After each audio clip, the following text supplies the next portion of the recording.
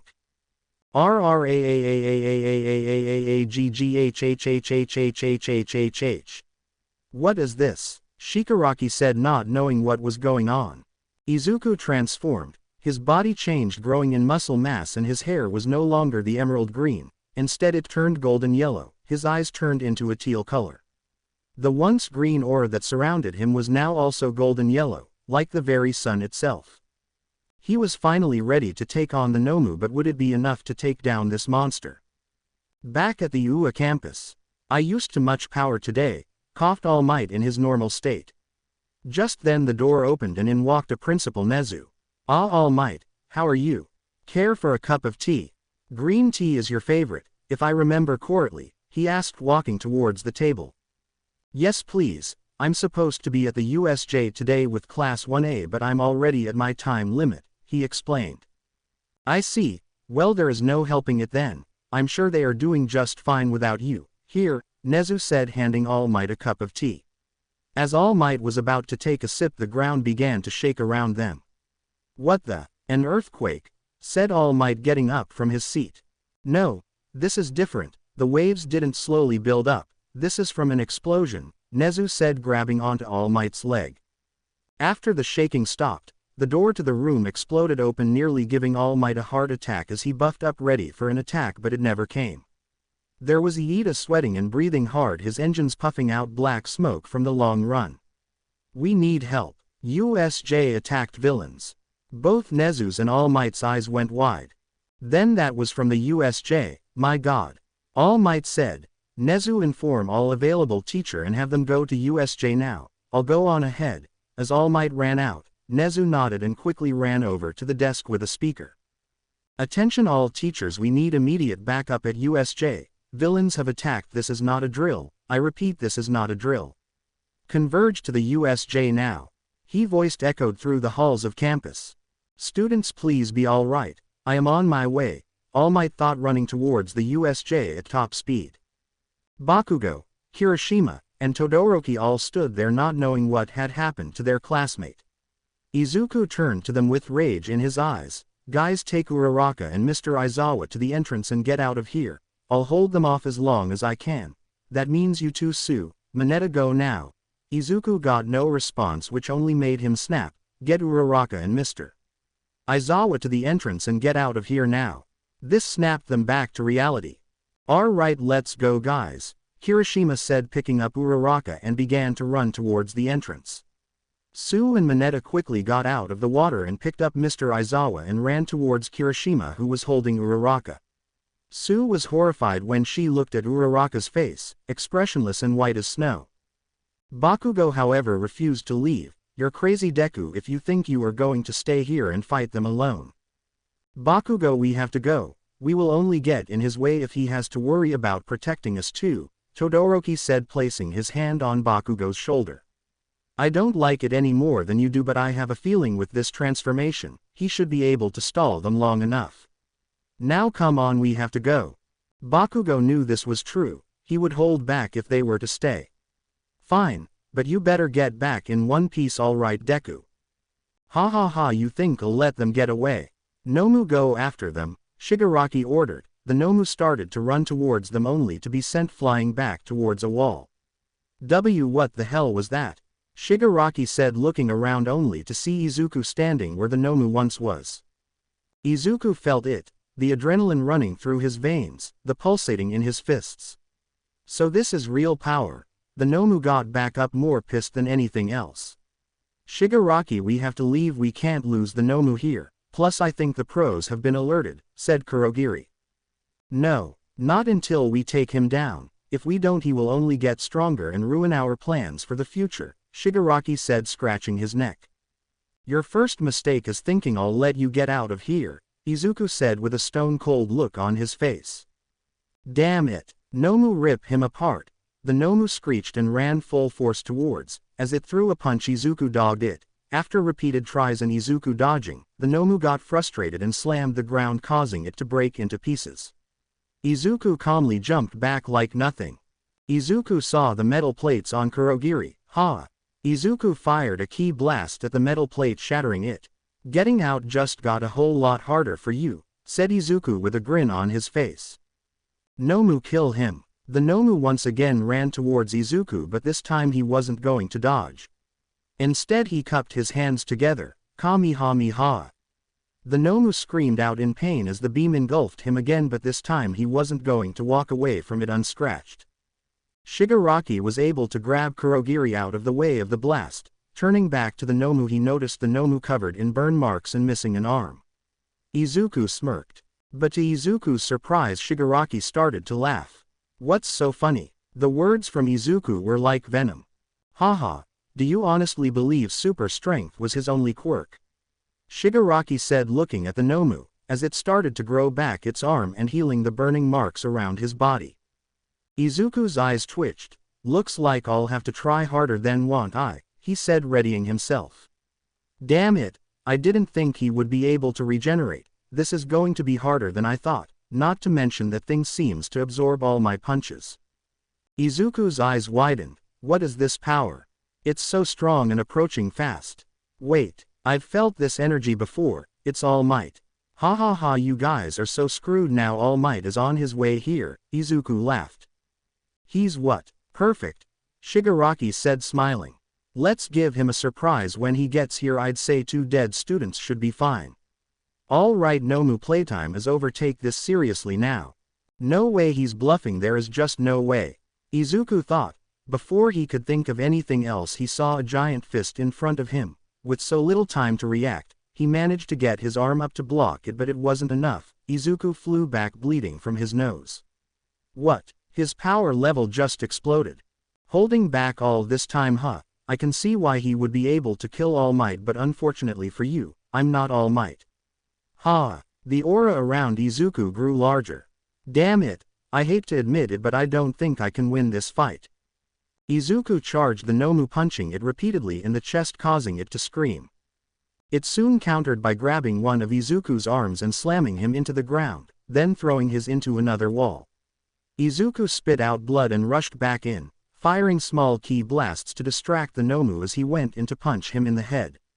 The Nomu spit out blood at this attack. Izuku knew if he had any shot of winning he couldn't stop attacking. Back and forth this went on, and Izuku was starting to lose ground. Blow for blow, Izuku was taking more damage than he was doing. Entrance to the USJ. Tsu, Mineta, Todoroki, Bakugo, and Kirishima all made it to the entrance safely. They saw their fellow students near the entrance. Mina jumped in joy when she saw them approach. Guys, you're all right. Hey, where is Midori and Uraraka?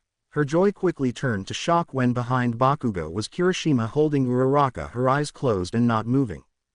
Kirishima, holding Uraraka, decided to put her down. I'm going back. This shocked the other 4 who just got back from the plaza. Tsu and Mineta did the same with Mr. Aizawa, then tried to tend to his wounds. Todoroki was the first to speak up. No, you're not. Rather, we can't. None of yous are strong enough to fight the thing head on. So you just want me to stand here and do nothing, all the while Midoriya is fighting that thing. I failed him already by not protecting Uraraka. I won't make that same mistake again, Kirishima said, grabbing Todoroki by the collar. Todoroki is right. Bakugo said looking down towards the plaza. Deku is crazy but he isn't stupid. Ever since we were kids he always had a plan. All we can do is put our trust in him. This shocked the students. The hot-headed Bakugo was actually keeping a cool head right now of all times. Still we can't just leave him, said Kirishima, letting go of Todoroki. Damn it. It's admirable that you are willing to jump into danger for your friend, but I must say let this for the professionals. A bombing voice was heard behind the entrance doors. I won't be able to defeat him like this, he just keeps healing. Think come on is any technique that will help, Izuku thought as his breath started to become heavy. Just then the door to the USJ exploded open. Through the dust out emerged a shadow of a tall man. As the dust settled everyone at the entrance began to smile, some even cried recognizing who it was. Don't worry students, everything is going to be all right now. Why?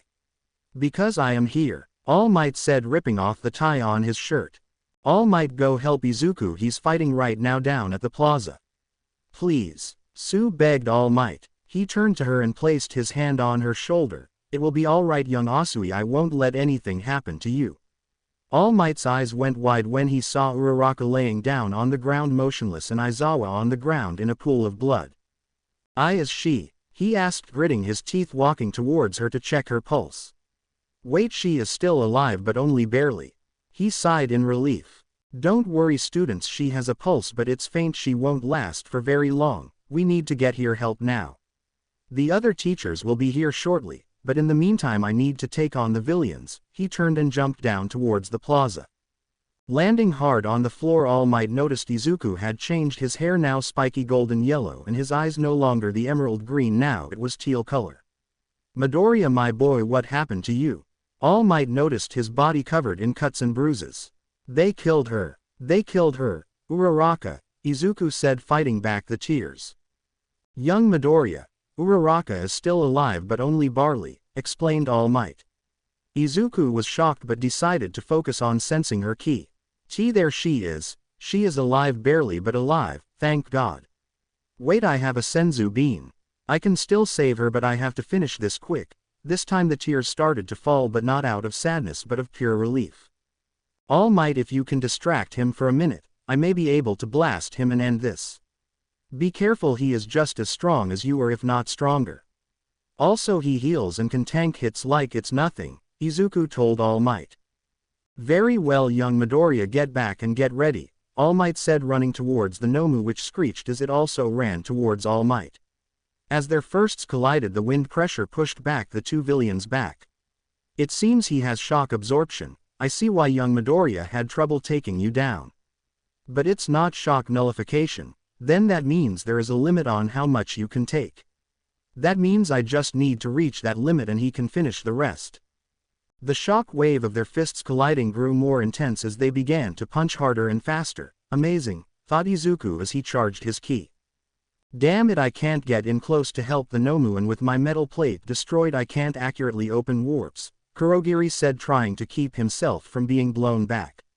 The Nomu and All Might went back and forth, each strike on each other even stronger than the last. Izuku was in awe seeing the fight being played out in front of him. With a punch to the Nomu's face, All Might felt it. It seems you've reached your absorption, has finally reached it max. Izuku let out his aura and charged up for one final attack. All Might, launch him into the air, he yelled. All Might smiled, knowing this was it. Well then villain, it seems our time is up, but I'll leave you with these simple words: when we go beyond our limits. Go beyond, plus ultra, All Might said, punching the Nomu in the gut, sending it flying into the air. Izuku jumped in the air to meet the Nomu face to face, and with a powerful yell he let out the words, Dragon Fist. His classmates turned in the direction of the yell to see Izuku in the air. Izuku, yelled out his classmates as a giant golden dragon began to form around his fist. As his fist made contact with the Nomu, it stretched out in pain. Izuku went flying through the Nomu, making a hole where his fist made contact and sending the Nomu out of the USJ. Holy S*** and carrot, said all the students at the entrance. However, the Nomu was able to get one last swipe of his claws at Izuku, cutting him across the chest. As Izuku fell, All Might was able to catch him before he hit the ground. Young Midoriya, we did it. said All Might as Izuku stood up but only barely, grabbing onto his chest trying to stop the bleeding. It's not over yet, All Might. We still got villains here. Izuku was pushing his body to the limit, the cuts burned, his muscles were weak, and his breathing was shortening. Why, you cheated. Master lied, you aren't weaker. And you, where the hell did you come from? Shigaraki said, frantically scratching his neck. No, this is all wrong, it wasn't supposed to be this way. Shigaraki, we have to go now. The other pros are probably almost here, we have to, bang bang bang. Kurogiri was cut short when he saw 3 bullets striking Shigaraki in the shoulder and in the arm. They're here, All Might shouted. Izuku smiled knowing that backup was now here. Without thinking twice, Kurogiri was able to accurately warp Shigaraki in a portal and made their escape, but not before Shigaraki got out a few last words. I will return, All Might. I will make you pay for all of this, and you kid, I will make you wish you had never crossed paths with me. Next time I see you it will be your last, so enjoy them. As the portal disappeared, Izuku fired one last ki blast which stuck Shigaraki in the shoulder, piercing his flesh as the beam went out the other side. That was for Uraraka. Shigaraki screamed in pain as the portal closed. The villain treat was now over, but it was not over yet.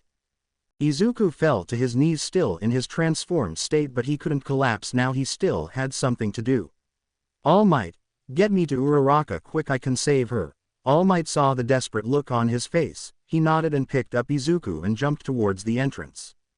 Izuku in arms, All Might landed in front of the students and Principal Nezu, who were all standing next to Uraraka. The whole class turned to see the state Izuku was in, blood dripping down from his face to his arm, the giant slash marks down his chest, and bruised everywhere.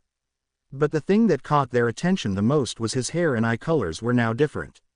Some turned away when they looked at him, others stared in amazement on how he was still conscious. Izuku jumped out of All Might's arms and landed on the floor, struggling to keep his balance. Thanks, All Might, he said, walking towards Uraraka. When he walked towards her he felt a great deal of sadness and guilt that he couldn't do anything before. If only I had this power before, I could have stopped this from happening, but now was not the time for self-reflection. Izuku reached into his pocket and pulled out a small green bean.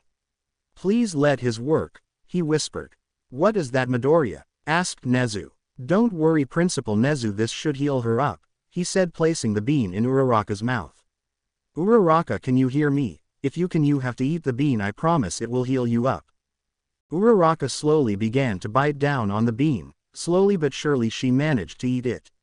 After a few seconds Uraraka opened her eyes and suddenly sat up to everyone's surprise. Huh, where am I? She looked around and noticed everyone around her. Did something happen? Impossible, she had a broken neck. There is no way she could be able to awake, let alone talking, Nezu said, just as shocked as everyone else.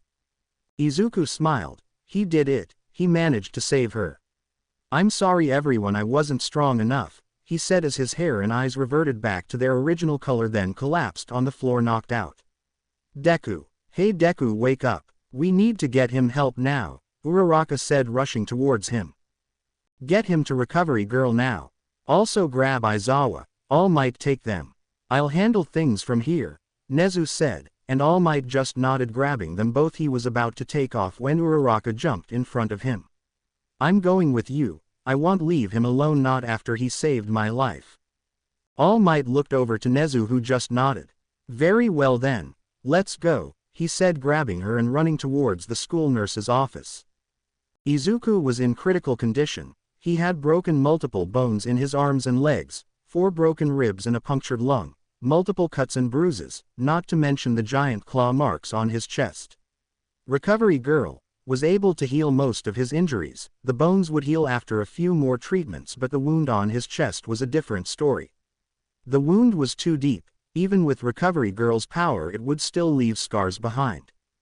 Izuku woke up once again in the dark void. This again. Sigh, at least I was able to save Uraraka, he said, looking around. As a bright light began to manifest in front of him, he noticed someone that he knew, Vegeta. Izuku. Congratulations, you are now a Super Saiyan, Vegeta said proudly. Izuku was more confused than anything else. What is a Super Saiyan? Master Roshi said I would be able to transform, so this is what he meant. Yes, you are now a true Saiyan. You see, we Saiyans can transform when we have a trigger, in most cases it's rage. This was the case with you. When you saw your girlfriend die, you became enraged and transformed. Izuku blushed at what Vegeta said but said nothing. Super Saiyan multiples your base power by 50x. However, be careful with every transformation, you lose sense of who you are and become more instinct prone. Now go. Wake up, you need to keep training. I sense a great evil approaching you, Vegeta said as a bright light engulfed Izuku. Izuku slowly began to wake up to an all but familiar sight. Damn, my body is sore. He tried to sit up but noticed he had IVs going into his arm. As Izuku looked around, he noticed two chairs, one beside his bed and one not that far behind. To his surprise, Uraraka was in the chair nearest to his bed holding his hand, and his mother in the other chair, both asleep.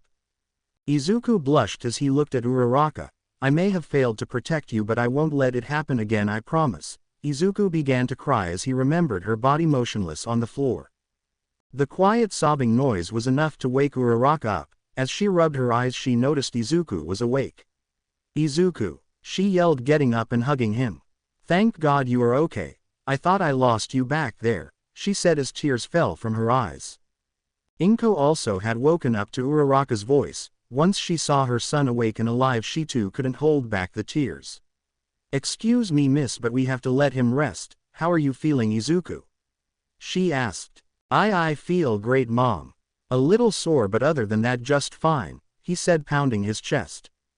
That's great, honey. Hold on, I'll go get recovery girl, Inko said, getting up and walking down the hall. Uraraka was still crying and Izuku had no idea what to do. Crap, what do I do in this situation? He did the one thing that felt natural to him. He placed his hand behind Uraraka's head and began to stroke her hair. It's okay, Uraraka, I'm fine now and I'm not going anywhere. She looked up at him. Promise. I promise, he said, smiling at her. She felt better as she wiped the tears from her eyes. All right then. No more getting injured like that, okay, she said. Yeah, I know. Anyway, how are you? The last thing I remember is giving you the Senzu bean. After the Nomu, he gritted his teeth remembering what happened.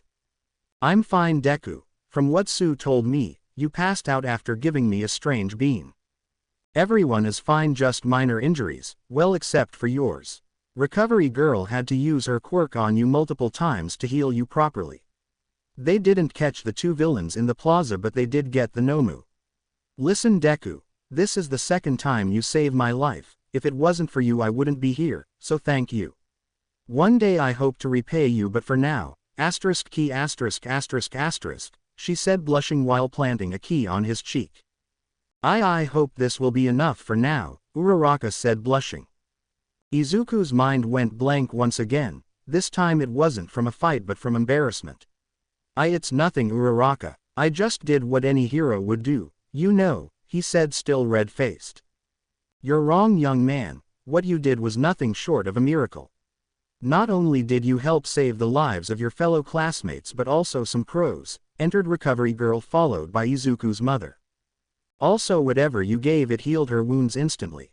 No scars, no weeks of recovery, and no side effects. It's like the injury never happened. How did you do that? Recovery girl asked. Oh, that was a Senzu bean. My master told me it heals all wounds and restores stamina, he said as calm as ever. That is very interesting, young man. You don't happen to have any more, would you? Asked Principal Nezu walking in. I do, sir, but only a few left and are only to be used in emergency and not given to anyone else, Izuku said, sitting up on the bed. I see. Well, I must ask you to hand them over to us. We can't have such a useful items in the hands of a student now, can we? There is no telling if villains will attack you to get their hands on these beans, Nezu said firmly. Uraraka was just about to cut in but Izuku stopped her. I'm sorry, sir, but that's not going to happen. My master gave them to me and are to be used when I see fit or deemed necessary, Izuku said, staring back at Nezu. I see. Well then, I do hope you will make that call when the time comes. In the meantime, stay here and recover. School will not start until Monday, so you have 4 days off. Upon your return, I wish to have a little talk with you about the transformation you had during the incident. Nezu said, walking out of the room. He is right, you have to rest. However, I must ask you to leave, miss. I need to discuss something with Izuku and his mother. I'll call you back in when we are done, Recovery Girl said, pointing at Uraraka with her cane. Uraraka didn't want to leave his side. It's okay, Uraraka, Izuku said, reassuring her. She nodded and left the room. Now then, where should we start? I know, let's start with a question. You aren't fully human, are you? She asked, raising her eyebrow. Both Izuku and his mother were shocked. How did you know? Inko said nervously. She always feared the day someone would see that Izuku is not fully human and try to experiment on him. We drew some blood to see what blood type he was, and when I got back the results I saw something. He has an abnormal high cell count of something I had never seen before. So I took a sample and cross-referenced it with human cells. When I got back the results, DNA testing showed a half-human and half-unknown genetic makeup. Recovery Girl said, picking up her charts. Both Izuku and his mother were nervous. What is she going to do with this information? They both thought. I see that this as a subject is a touchy one, so I won't pry go much. However, I want to learn more about you, so with your permission I would like to take some blood samples, Recovery Girl asked. Both Izuku and Inko looked at each other. Then Izuku spoke. I'll agree to that if and only if you promise you will never share this information with anyone, not even the principal. Inko smiled, signaling her approval. Very well, you have yourself a deal. For now let's call it a day, we can discuss this later. Now off you go, I've healed you enough to where you can walk on your own, just take it easy for a while. Recovery Girl said, walking out the door and signaling to Uraraka that she could go back in. Uraraka walked into the room and seeing Izuku awake and moving around, this made her happy. Hey Deku, are you being let out already? She asked. Yeah, Recovery Girl said, I should be fine, just to take it easy for a while, Izuku said, starting to get up. Cough cough, he turned around to find his mother staring at him. Inko coughed and looked at Izuku. Aren't you going to introduce her? That's when it hit him, his mother didn't know who Uraraka was. Oh right, Mom, this is Ochako Uraraka, she's a classmate of mine and a good friend as well, Izuku said, turning to his mother. Hello Mrs. Midoriya, my name is Ochako Uraraka, it's nice to meet you, she said nervously while bowing slightly. Hello Uraraka, I'm Izuku's mother, but please call me Inko. So you're the girl Izuku meet? Inko looked at Uraraka. She's very pretty, brown hair, brown eyes, and not to mention very sweet, Inko nodded. You found quiet the girl Izuku, make sure you don't let her go or else someone will snag her up. This made both Izuku and Uraraka blush. Mom, it's not like that, we are just friends, right? Izuku quickly tried to explain. Why yeah, friends. He did save my life though, Uraraka said, little sad that Izuku answered rather quickly. Well, maybe right now, but you never know in the future. Inko was just teasing them at this point, but seeing them both blushed reminded her of when she and her husband. Alright, I'll stop. It was very nice to meet you Uraraka, and thank you for staying by my son's side, Inko lowered her head. It's nothing really. If I'm quite honest with you, I owe him a lot more, maybe one day I could repay him, she said, looking over at Izuku. Izuku could feel his heart skip a beat. Damn it, I think I'm in love, Izuku thought as he grabbed his chest. Oh no Izuku, are you alright? Inko asked, seeing her son grab his chest. Yeah Mom, I'm fine, just tired of being here, let's go home, he said, avoiding the topic, but Inko picked up on what had happened. My baby is all grown up. Alright Izuku, let's go. Well, once again it was nice meeting you Uraraka, and I do hope you will look after my son in the future, Inko said. Yes, ma'am, I will, I promise, Uraraka said with confidence. As Inko was filling out the discharge papers, Izuku and Uraraka talked for a bit in the lobby. Having a couple of days off, Izuku wanted to hang out with Uraraka, but she insisted that he rest up before class starts up again. After some back and forth arguing, Izuku finally caved in and agreed that he would stay at home and rest. Unknown location. 1 month ago. Doctor, experiment number 23 has escaped and nowhere to be found. Yelled out a man in a white coat. Damn it, That was our only living successful test subject. Find it and bring it back. Our client will have our heads if we don't deliver," yelled the doctor, who looks suspiciously like the doctor from the beginning. "It seems you are having some trouble, doctor," said a voice coming from behind the doctor. Behind him there was a giant screen that displayed the letters AFO across it. The voice scared the doctor. "No sir, just a minor setback, that's all. We will have the situation out of control in no time," said the doctor, sweating. "For your sake, doctor, you better be right. That test subject holds the very rare DNA of a certain individual and power like I've never seen before. Need I remind you that we have spent years breaking down the genetic code, not to mention the amount of money it took to fund your research? Send a task force to find it now," said the screen as it went black. It has now been 4 days since the attack at the USJ and the students were finally going back to class. Izuku used those 4 days to rest, but against his mother's request he secretly trained on the beach trying to transform into a Super Saiyan, but to no avail. His body was still too weak to handle the increase in power, so he turned to do basic muscle builder exercises. After 4 days his body was now fully healed, thanks to a little Saiyan biology. However, it was now time to go back to school. His training will have to wait. Now back in school, he made his way to his classroom alone, not knowing how his classmates will respond after such a large incident. "I hope everyone is doing all right after the USJ attack," Izuku thought walking into his class. To his surprise, everyone seemed pretty normal. No one showed any signs of being traumatized. This made Izuku happy, but then he saw her, Uraraka, sitting at her desk talking with Sue. Looking at her made him think back to the accident. He couldn't bear it, so he turned away and walked to his desk, head down. After a few minutes the bell rang indicating the start of the class, yet their teacher was not there. "Mr. Aizawa is still in the hospital, right?" asked Mineta. "He should be. I wonder who is going to teach homeroom while he recovers." "Ribbit," said Sue. Just then Izuku felt a very familiar key. "There is now a way." As the door to the classroom opened, everyone stopped what they were doing and stared in surprise. There stood Aizawa, covered in bandages from head to toe. "Morning class. I know it's been a long week, but we can't let a minor setback stop up, so let's just jump into it," he said, a bit muffled thanks to the bandages. Mr. Aizawa, shouldn't you still be at the hospital recovering?"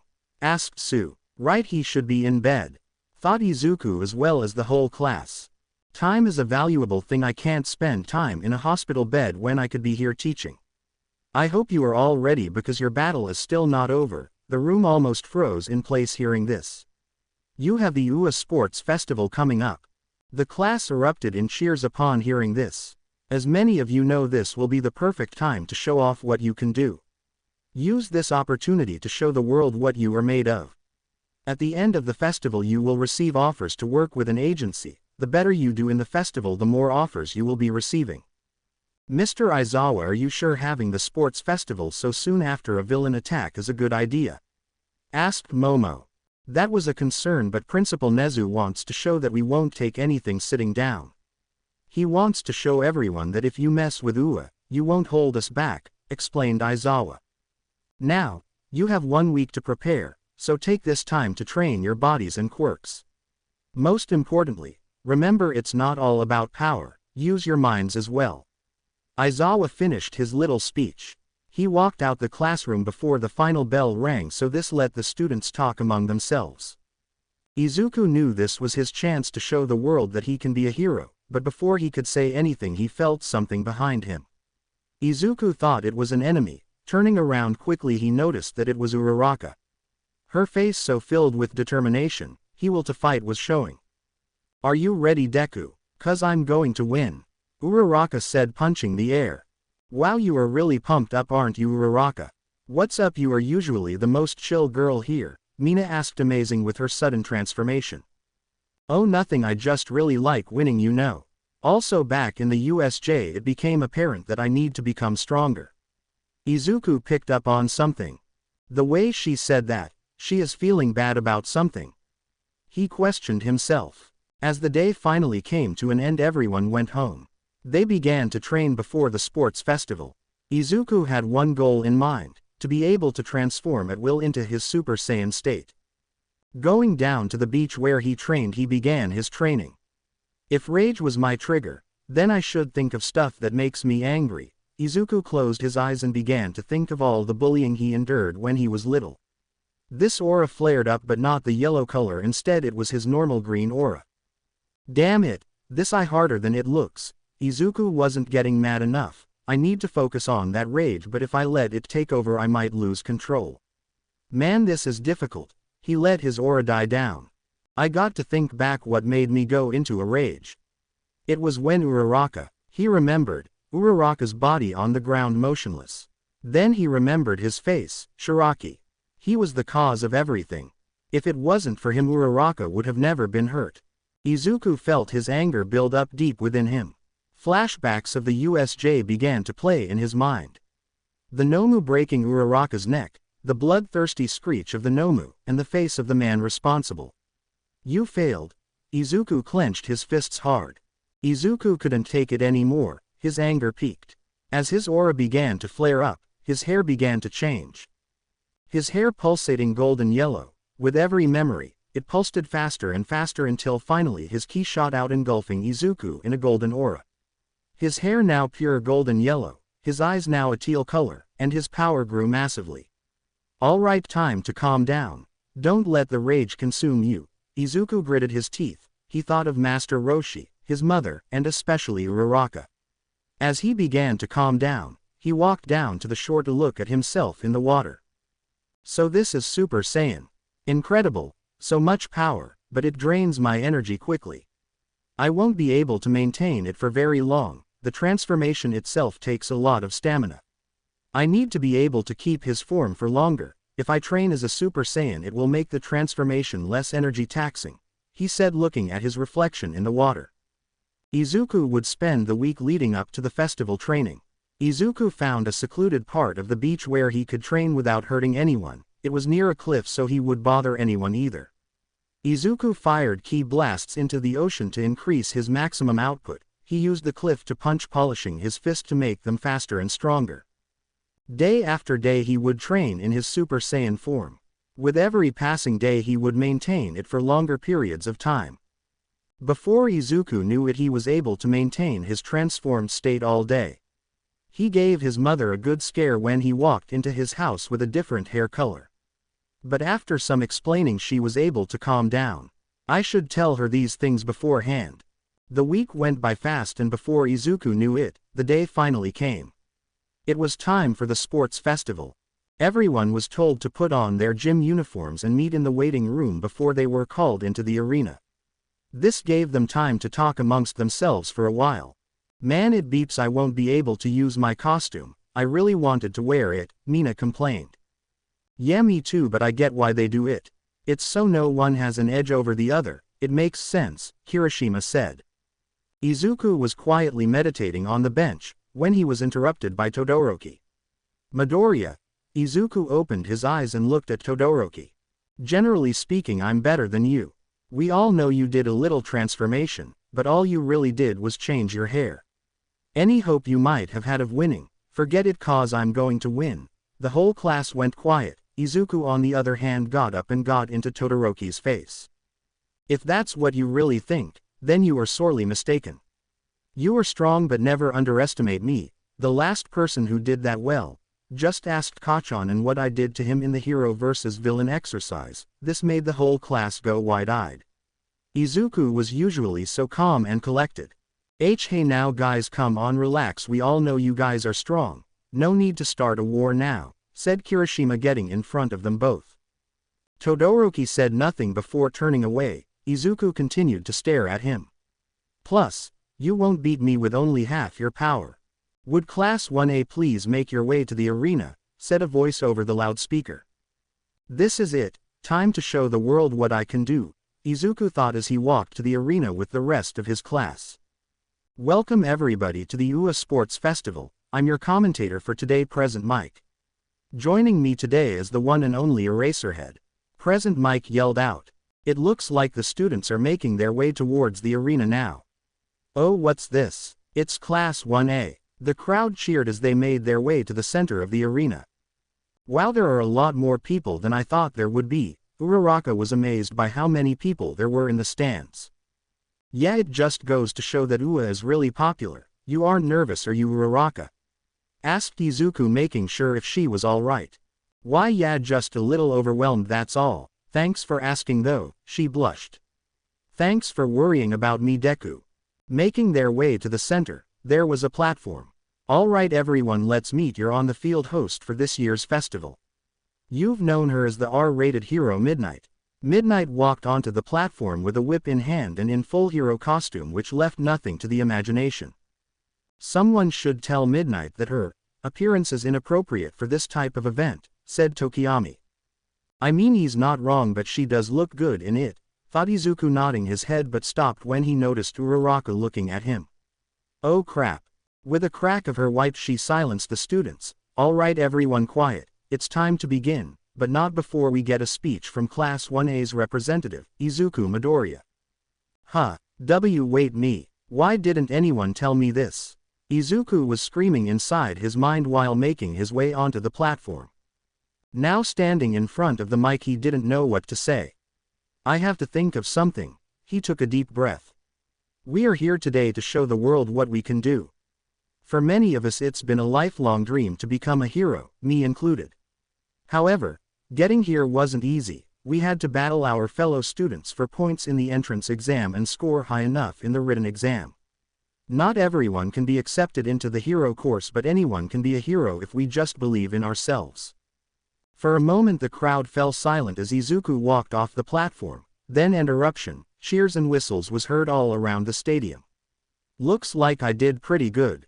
Wow, Deku, that was amazing. Uraraka said. Gee, thanks Uraraka, I thought I was going to mess up bad. But it looks like everything went alright, he said, proud of himself. Thank you Midoriya for that amazing speech. Now without further ado, let's see what the first game would be. Midnight pointed to a giant screen that displayed the various games. Hitting the random button, the games began to move fast and then slowly began to stop and landing on an obstacle course. It looks like we are going to start off with an obstacle race. Will all classes please proceed to the starting line? Said Midnight, cracking her whip. As the classes made their way to the starting line, Izuku felt how strong everyone else was. It seems I can't underestimate anyone or else I am in trouble. As Izuku lined up at the starting line, he couldn't decide if he wanted to transform now or save his energy till later events. If I use up too much energy now, I won't be able to participate in any other events. I better not, I'll save my strength. Students, are we ready? On your marks, get set, go. As Midnight fired the starting gun, a gust of wind pushed her off her balance. Regaining her composure, she noticed a wall of ice blocking the starting line. Moments before it started, Izuku focused his ki. Alright. Time to get going. As Izuku took off, he was cut off by a giant ice wall blocking the way. What? Todoroki. Using cheap tricks won't work on me. If I can't go around, I'll just have to go through it. Izuku charging up a ki blast. That should slow them all down. As Todoroki turned around, he saw his ice began to break. As the ice shattered, he noticed a familiar green-haired classmate running through the ice. Midoriya, I should have known that wouldn't work on you. As he continued to run, he felt the ground beneath him shake. Oh, did we forget to mention the giant robots trying to stop you guys? Maybe I just forgot to tell you. Best of luck, students. Present Mike said, turning to Aizawa. So Eraserhead, how do you think your class will fare against everyone else? They will do just fine. If they learned anything in the last week, it's that they can't wait for things to happen. Their battle at the USJ gave them something no other class has right now. Aizawa was a bit muffled thanks to the bandages around his face. Oh, and what is that?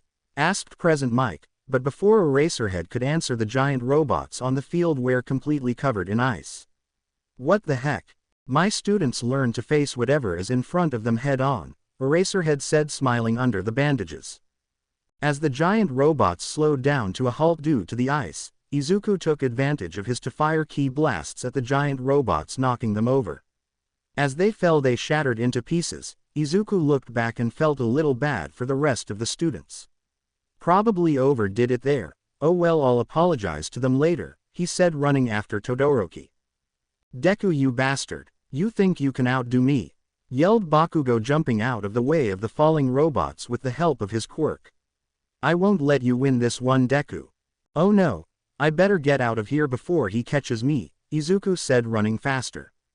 The next obstacle was a tightrope walk over a giant canyon. Todoroki used his ice to freeze the rope and glide over it. Izuku, on the other hand, focused his ki to his legs and jumped, breaking the ground and clearing the gap in one leap. Bakugo's approach was to blast his way across. Now making it to the other side, they were on the last obstacle in the race. The trio of leaders stopped in front of a giant open field that had circles everywhere. This last obstacle is the most explosive. We mined the area in that field, so you better watch your step, students, Present Mike said. If I use my ice, then that will leave a path open for the others, said Todoroki, weighing his options. Before he could think of anything, he turned to find Izuku walking towards the minefield. What's this? It seems Izuku is taking a very direct approach. What is he thinking? Present Mike said as the crowd roared. Izuku walked forward towards the circles in the ground, stepping on a mine. The resulting explosion kicked up dust, covering Izuku. Deku, yelled Uraraka, still at the second obstacle. As the dust settled, Izuku emerged from the dust unscratched. An explosion like that should have been strong enough to throw him back. Izuku had a smirk on his face. Before he stepped on the mine, he used his ki to create a barrier around him. Yes, it worked. I can run through this minefield, thought Izuku, running towards the finish line. Both Todoroki and Bakugo both stood there looking at Izuku running through the minefield, setting off explosions as he went. Damn it, Deku! Bakugo jumped at. With the help of his explosions, he blasted his way over the mines. Todoroki, on the other hand, created an ice path covering the mines so they wouldn't explode. Izuku had a slight lead, and it was the final 50 meters, and Izuku had to come up with something fast if he wanted to win. I'm slower with the barrier up. Damn it, I have to think of something or else they are going to catch up. Just then Izuku got it. One of Goku's techniques would help in this situation. Having a slight lead from the others, he quickly stopped and turned towards the duo running towards him. Eraserhead, what is he doing? Did he just stop? Present Mike said, confused as to what Izuku was doing. If I know the kid, then he probably has something planned out. Just watch and see, said Eraserhead. Izuku brought his hands close to the center of his face while spreading his fingers. Solar flare. He yelled out. A bright white light flared out from his body, blinding Bakugo and Todoroki. They tried to shield their eyes, but it was too late. They both stopped dead in their tracks in pain from being bright light. Damn it, I can't see. Deku, you bastard. When I get my hands on you, I'll kill you, said Bakugo, swinging his arms around trying to hit Izuku. Izuku smiled at what he had just done. He turned back towards the finish line at top speed. And the winner of the obstacle race is Izuku Midoriya. The crowd cheered as Present Mike announced the winner. Still seeing spots, Todoroki was the next to cross the line, followed by a very angry Bakugo. Izuku was taking in the sights and sounds of his victory. He earned this moment, pushing himself to the limit every day, and his hard work was finally paying off. While he was doing this, the rest of the students began to cross the finish line. Deku, you were amazing out there, Uraraka said, walking up to Izuku. Thanks, Uraraka. You didn't do that bad yourself, Izuku said, blushing. Alright everyone, the top 42 people will move on to the next round. The next event will be, said Midnight, pointing at a screen. Cavalry battle. This event will be point-based. The points will be determined by where you finished in the cavalry battle. The higher you place, the more points you are going to be worth. Oh, I get it. Since I got first place, that means I should be worth a good amount of points. I'd say about 1,000 feet, Izuku thought. However, there is a twist. First place will obviously have more points, but this year they would be worth 10 million points. Midnight said to the despair of Izuku. 10 million. That means everyone will be going after me. Izuku lost his train of thought when he sensed everyone looking at him menacingly. You will be given 10 minutes to decide on your team. Each team should be at least 2 people, but no more than 4 people in your group. The time limit will be 30 minutes. Good luck everyone, she said, cracking her whip. This is not going to end well, is it? Izuku sighed, looking around for some team members. To the surprise of no one, Not even himself, no one wanted to team up with him due to his high point count. Isn't there anyone who will be willing to join me? Just then Uraraka tapped Izuku on the shoulder. Hey, Deku, want to team up? She asked to Izuku's surprise. Why you mean it, Uraraka? I mean everyone is going to go after me thanks to my 10 million points, he said on the edge of tears. Yeah, of course, it's better to team up with people you like, don't you think? Uraraka said, smiling. Izuku blushed at the sight of her smile. Yeah, alright then, let's team up. Izuku was interrupted by another person suddenly appeared in between him and Uraraka. Hey, you're that 10 million point guys, aren't you? Let's team up. I could use you to get my babies in the spotlight. The mystery girl said, getting a little too close for comfort. Who are you? And can you please back off? You are a little too close to him. And what was this about babies? Uraraka said with a stern look on her face. Izuku blushed seeing how close she was to him. This made Uraraka just a bit jealous. Right, my name is Mei Hatsume, a student from the support class. Nice to meet you. Hatsume said, introducing herself. Alright, well anyway, sure you can join use. You have some gadgets, Hatsume cut in. Babies, this left Izuku with a blank look on his face. Babies, we can use some of them to our advantage. Of course we can use this jetpack I have, or we can use this scouter thing that shows the quirk levels of everyone else. It's not very useful in a fight, but it will show me if we should avoid a fight or not, she explained. That last invention caught Izuku's attention. Yeah, but that still leaves us with 3 people. We should find at least one more teammate, Uraraka said. Izuku agreed, but all the strong students were already in teams. Wait, there is still someone we can ask. I sensed that he had some hidden power back at the USJ. Time to see if I was right or not. Izuku walked towards the direction of a lonely student, Fumikage Tokoime. Izuku's team was now set. His team had 4 members, himself, Uraraka, Hatsume, and Tokiyami. It wasn't the best team, but it would have to do. Izuku would be the one on top wearing a headband with the total number of points they were worth. Alright, time's up. Is everyone ready? This event will be 30 minutes long, so make sure you survive, Midnight said, walking onto her platform. Everyone knows the plan, right? Asked Izuku. Everyone nodded. Hastum put on the jetpack boots and the scouter. Tokiyami would provide defense with his quirk, Dark Shadow. Uraraka would provide mobility. With her quirk they can easily jump around. Other teams are also the same. Go, Midnight yelled. As soon as she did, every team on the field rushed Izuku.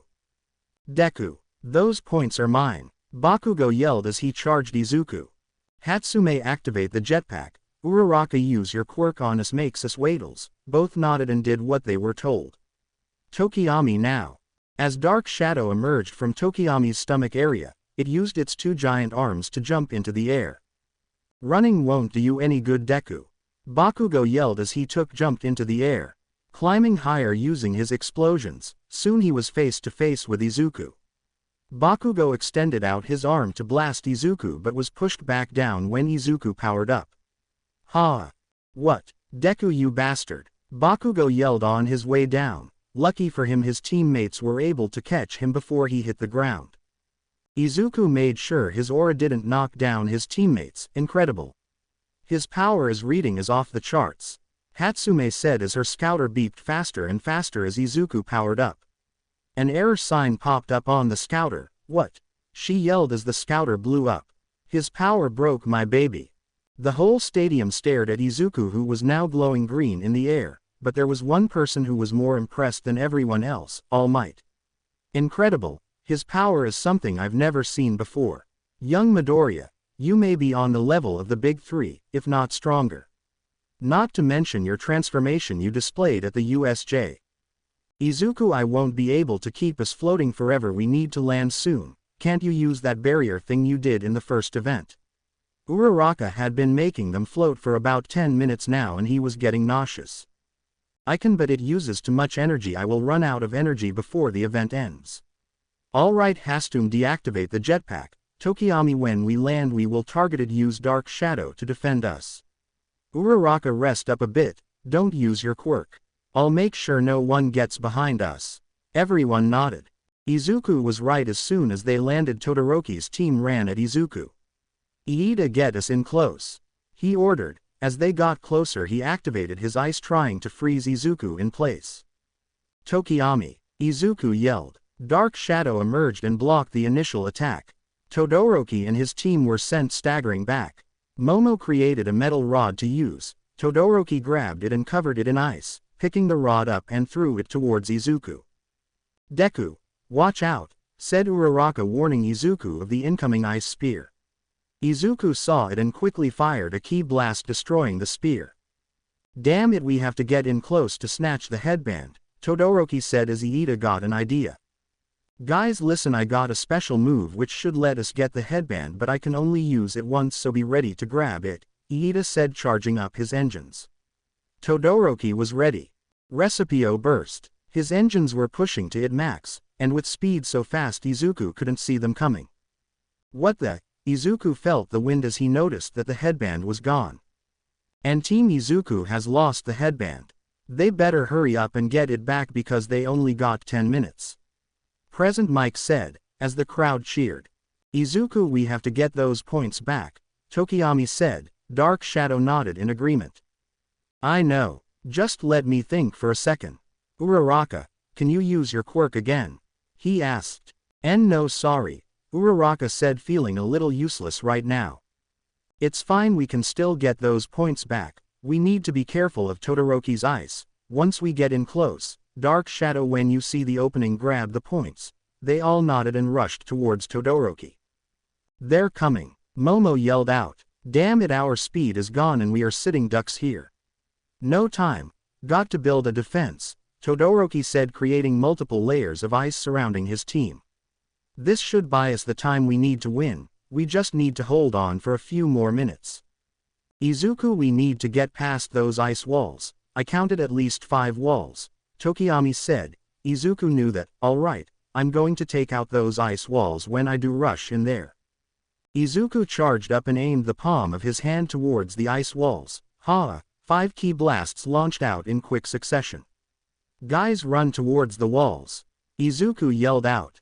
The first ki blast made contact with the ice wall, shattering it. "Damn, they are breaking the ice. Todoroki, we need to move," Kaminari said as 3 more walls broke. "We can't leave, not with this ice in the way. We wait until the breach the last wall, then we make our move," Iida said, still catching his breath. Todoroki watched as the last wall began to crack, then shatter. His eyes widened as he saw Izuku's team rush in. "Damn it, I need to get rid of this ice," he thought as he activated his left side, but stopped midway when an image of his father flashed in his mind. Dark Shadow, grab the headband," Izuku yelled. As Dark Shadow reached for it, Momo tried to create a shield to block him but was not fast enough. Dark Shadow managed to grab a hold of the headband. "Got it," it yelled out, retreating back with group. "Deku, let's go," Uraraka said, happy that they got their points back. "Right, let's go." Leaving, he turned around to see Todoroki looking at his left hand in disgust. As his team got out, the crowd exploded. "Looks like Team Midoriya has taken back their original points. Most impressive, but can they hold on for 5 more minutes?" Present Mike said. "Izuku, we can do the same thing we did in the beginning. I should be able to handle 5 minutes, Uraraka said. "Are you sure? I can just create a shield around us. It will take some of my energy, but I can manage." Before Izuku could finish, Izuku felt a sharp increase of ki behind him. A loud explosion was heard around the stadium. It was Bakugo. His team was able to sneak around Izuku. "Haha, take that, Deku," he boasted. "Wow, that was really close, wasn't it, Kachan?" Izuku's voice was heard behind the dust. This shocked Bakugo. "Impossible, I got him point blank," he thought. That's when he saw it. Izuku and his team was still standing. Izuku was able to surround his team in a ki shield. "Guys, I can handle the last few minutes. Let's just relax here. Good job, everyone," he said, smiling at his teammates. Uraraka was especially happy, since she wouldn't have to strain herself by using her quirk. "You think a little shield can stop me, Deku?" Bakugo fired multiple blasts at the shield. It didn't do anything. Damn it. He kept trying until there was no more time left. A buzzer went off signaling the end of the event. Team Izuku would be making it to the next round. Izuku dropped the shield. I used more ki than I thought I would, hopefully I still have enough for the next event. Team Izuku wins first place. Is there no stopping this up-and-coming hero? Second place goes to Team Todoroki, third place we have Team Bakugo, and last but not least Team Shinso. We will now announce the next and final event. Will winning teams please focus your attention to the screen, Present Mike said. When Izuku saw the event name he was excited. It seems for the final event we will have a good old-fashioned 1v1 fights. Midnight said. As the name implies, the fights will be one-on-one. The match ends when someone is knocked out of bounds or unable to continue to fight. Teacher will not interfere until one of the fighters are knocked out or out of bounds, so keep that in mind. We will now have a short intermission so our students can catch their breath. Midnight said, cracking her whip. Izuku decided to go rest in the prep room. He was still a little short on energy after using so much on the shield. While he was resting up, Izuku was interrupted by Todoroki, who walked into the room. Midoriya, we need to talk, Todoroki said seriously. All right then, talk. I need to regain my energy, Izuku shot back. There is someone else outside the door. This key, it has to be Kachan. You almost made me use my left side, his fire. Midoriya, you have the potential to become the #1 hero. If I defeat you and win the sports festival without using my left side, then the old man will leave me alone. Todoroki stood there trying to intimidate Izuku, but Izuku didn't flinch. You are a fool if you think you can beat me with only half your power. I don't care about your personal reasons for not using your left side. Use it or don't, it's all the same to me. I will still defeat you. I'll be seeing you in the finals. Izuku went back to meditating as Todoroki stormed out. Brackets for the final round have been drawn, and Izuku's surprise, he wasn't up against anyone in his class. Instead it was someone from the general course, Shinso. This would be tricky, not because Shinso was stronger, but it was the fact that he didn't know what he can do. To make matters worse, he would be fighting first. Will Midoriya and Shinso make their way to the arena? Midnight said over a loudspeaker. Just before he was about to go onto the arena, he was stopped by one of his classmates, Ojiro. Quirk, tail. Izuku, I saw who you are up against in the first round, and I have to warn you to watch out for his quirk. I don't know what it is, but I do know this. He used it on me during the cavalry battle, and now I don't remember what I did. That's why I chose to withdraw. Regardless, do not talk to him no matter what. All right, Ojiro said. Right, I'll keep that in mind, Ojiro. Thanks. Izuku brushed off his classmate. I got this, I don't need any help. Izuku made his way to the arena. Stepping on outside and onto the field, he was met by cheers and applause. And there he is, folks, the man of the hour, Izuku Midoriya. Present Mike said. Izuku walked onto the arena confident that he will win this fight easy. Turning into the stands, he saw his classmates looking at him, cheering him on. When his eyes met Uraraka's eyes, he couldn't help but smile. Back in the stands, Uraraka blushed seeing him smile at her. This caught Mina's attention. She should remember this. Now introducing Hitoshi Shinso, the only general education student to make it to the final event. Shinso walked onto the stage with a calm and collected look on his face. Now both fighters, remember, you win by either knocking your opponent out of the ring or they are unable to continue. Ready, Midnight explained. As both fighters nodded, a gong was heard signaling the start of the fight.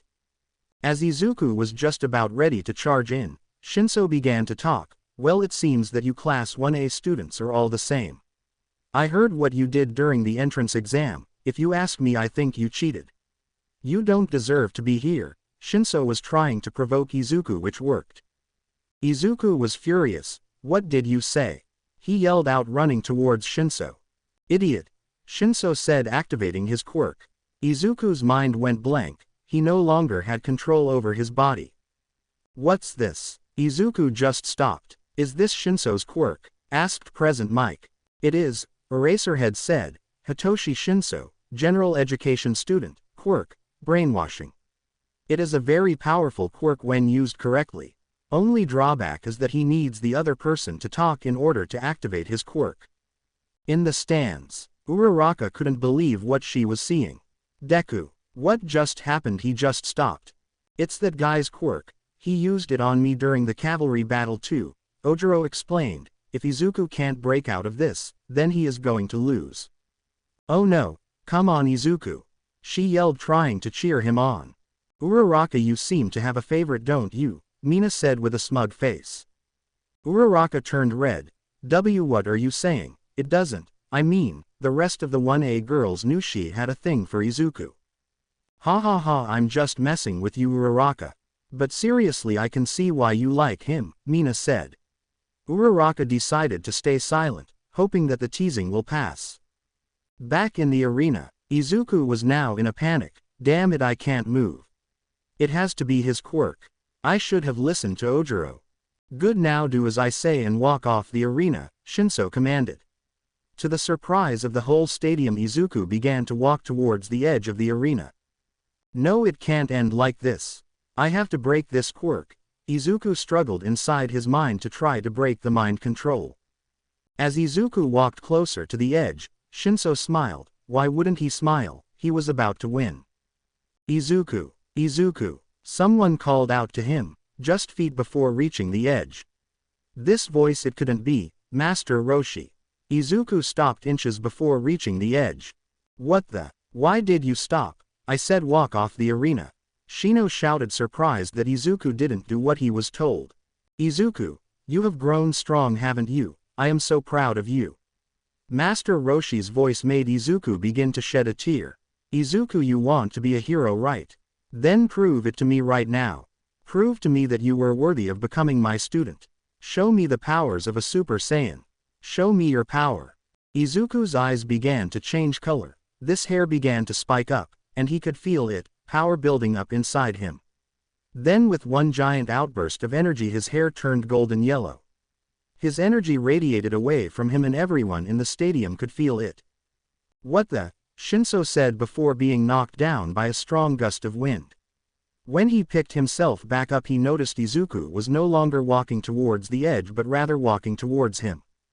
Back in the stands. Oh wow, he looks just like he used to when we were at the USJ, said Momo, surprised at his transformation. Yeah, and did you feel that gust of wind? He must be crazy strong right now, Minda said, jumping in her seat with excitement. Yeah, but do you see that it looks like he is crying? Mina said, pointing out the tear trailing down Izuku's cheek. Deku, what the hell are you? This power, it's something else, but what? Bakugo thought, gritting his teeth. Incredible. Not only did Midoriya break the mind control, but he also transformed. What a shocking revelation, Present Mike said, revving up the crowd.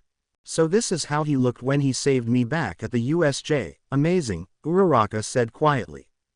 Back at the arena, how did you undo my brainwashing, and what is this transformation? Yelled Shinso, trying to activate his quirk again. Answer me. Izuku, however, learned his lesson. He stayed quiet. Instead, he ran towards Shinso with such speed that he appeared to teleport. With a quick palm strike to the side, he managed to send Shinso flying off the arena. And the winner is Izuku Midoriya via ring out. Midnight Siad cracking her whip. Izuku depowered from his Super Saiyan state to his base form. Awesome.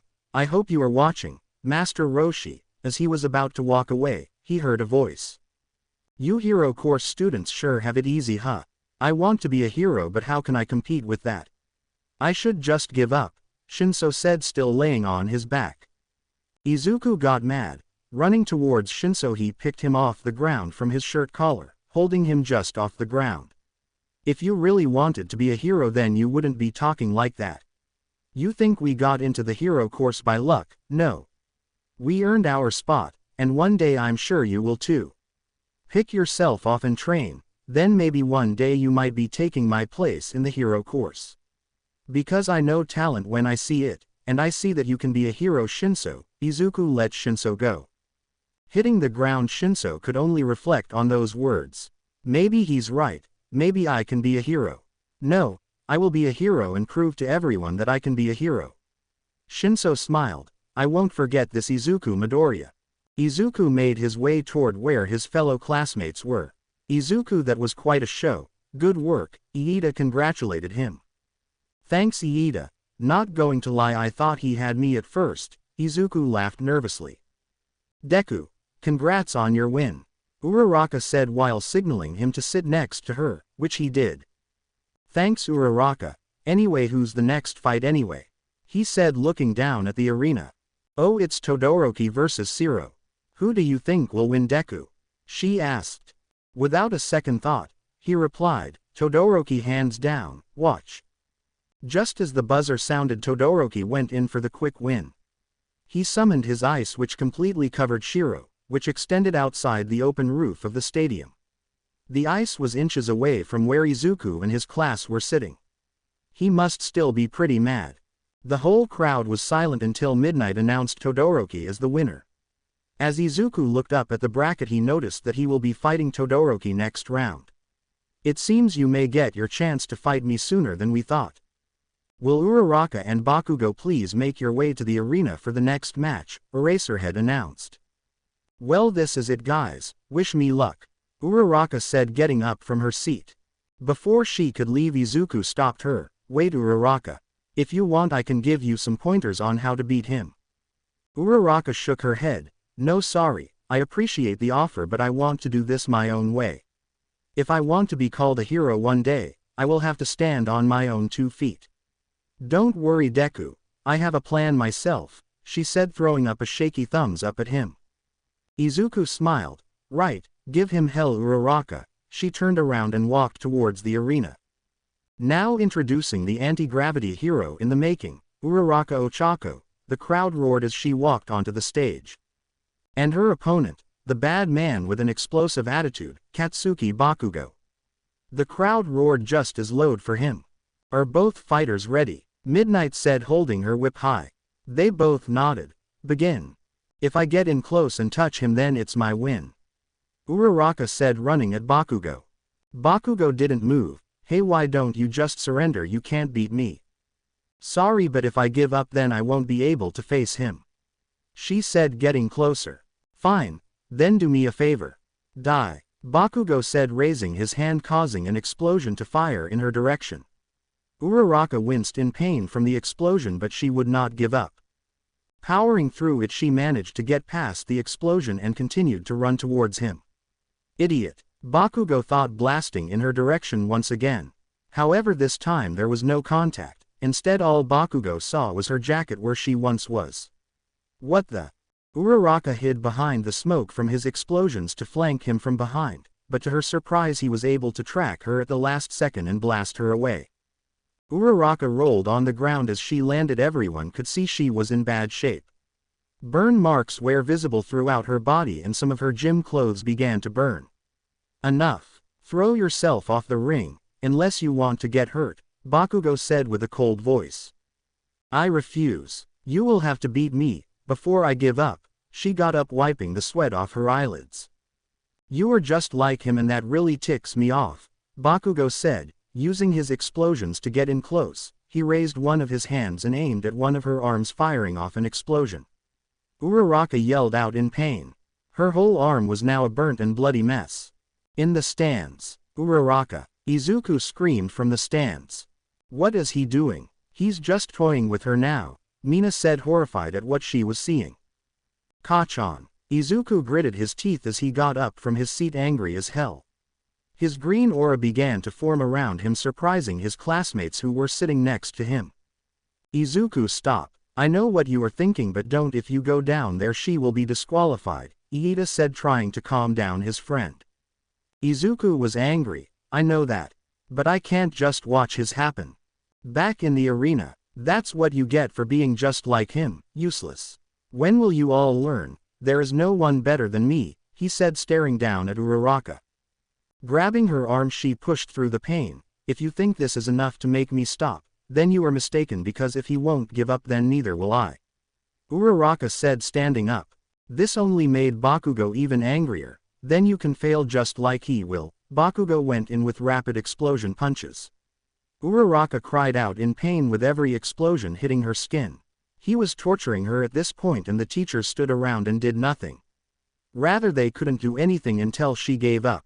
In the stands. That's enough. I won't sit by and watch his happen to her, Izuku said, transforming into a Super Saiyan.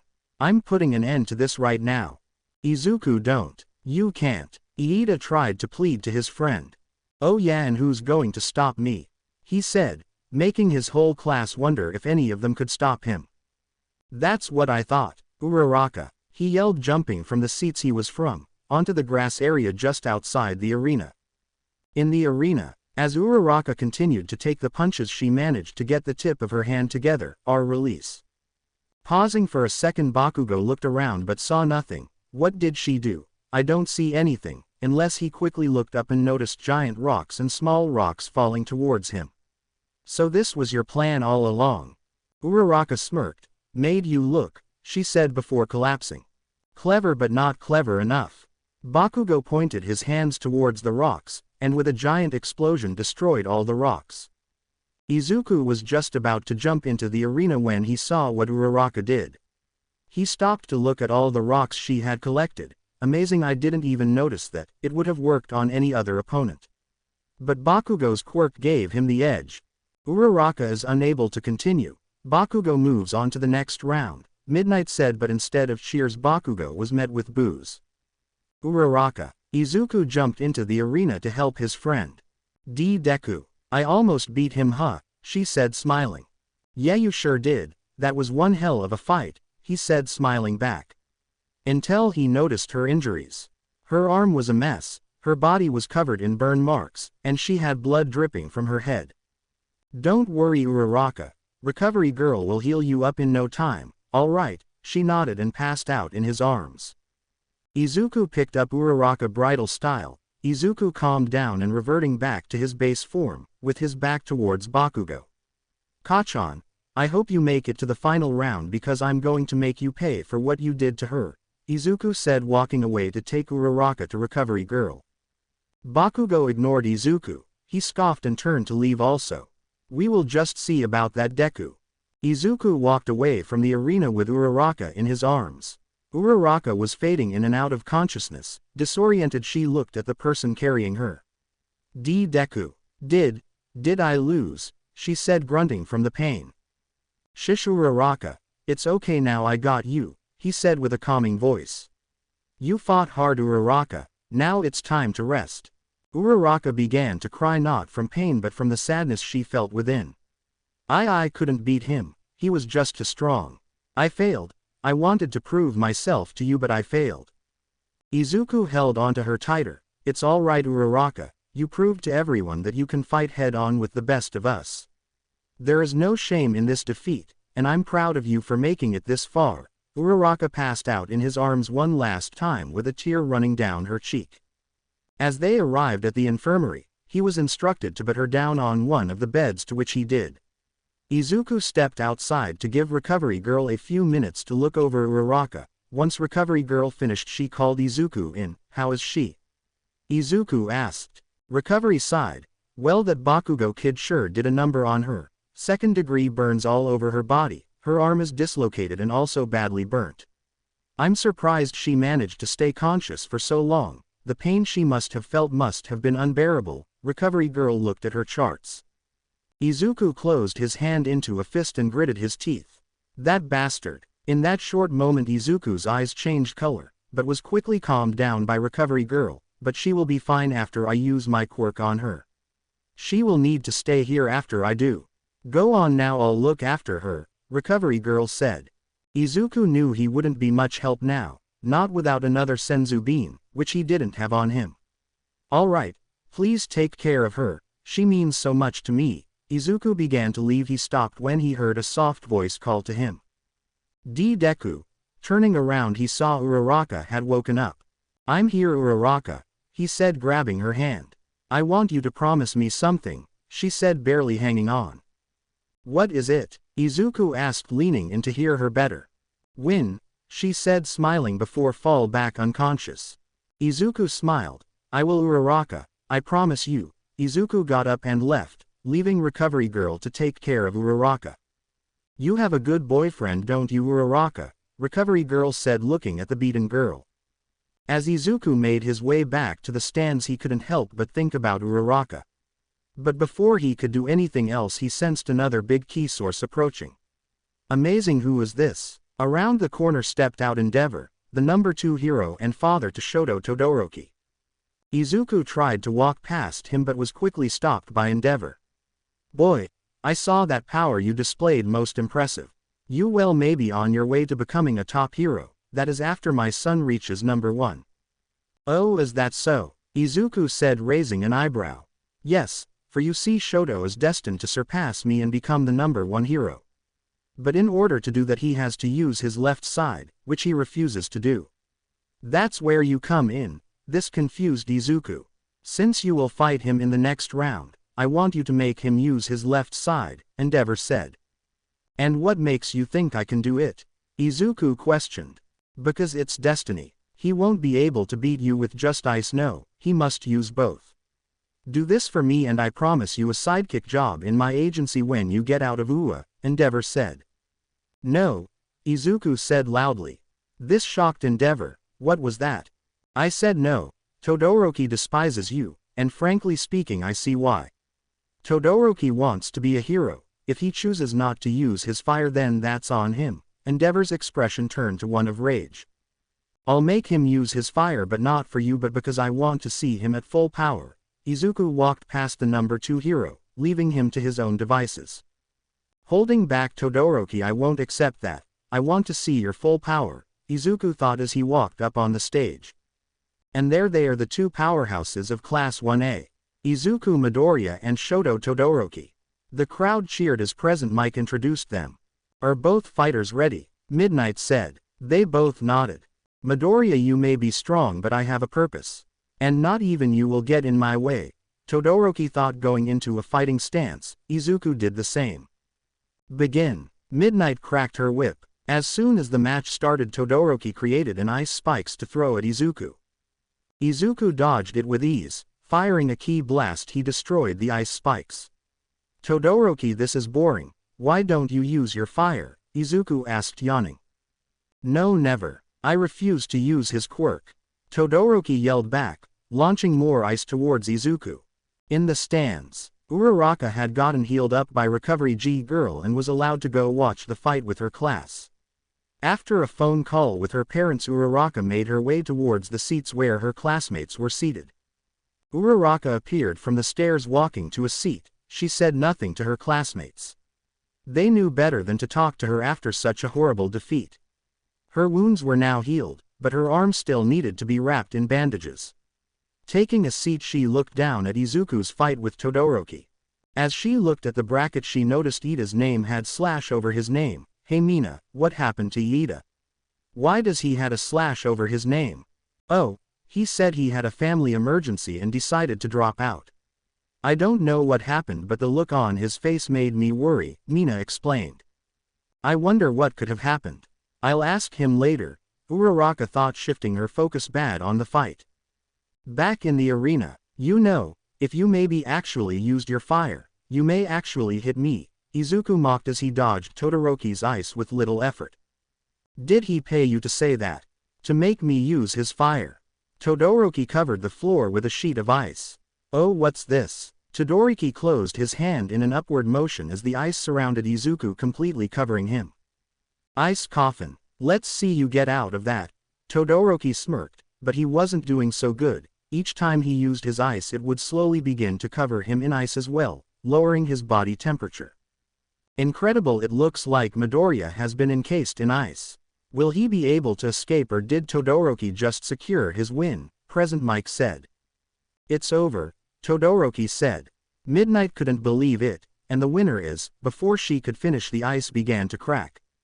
All right, Deku, I knew you wouldn't lose that easily, Uraraka said, cheering on her friend.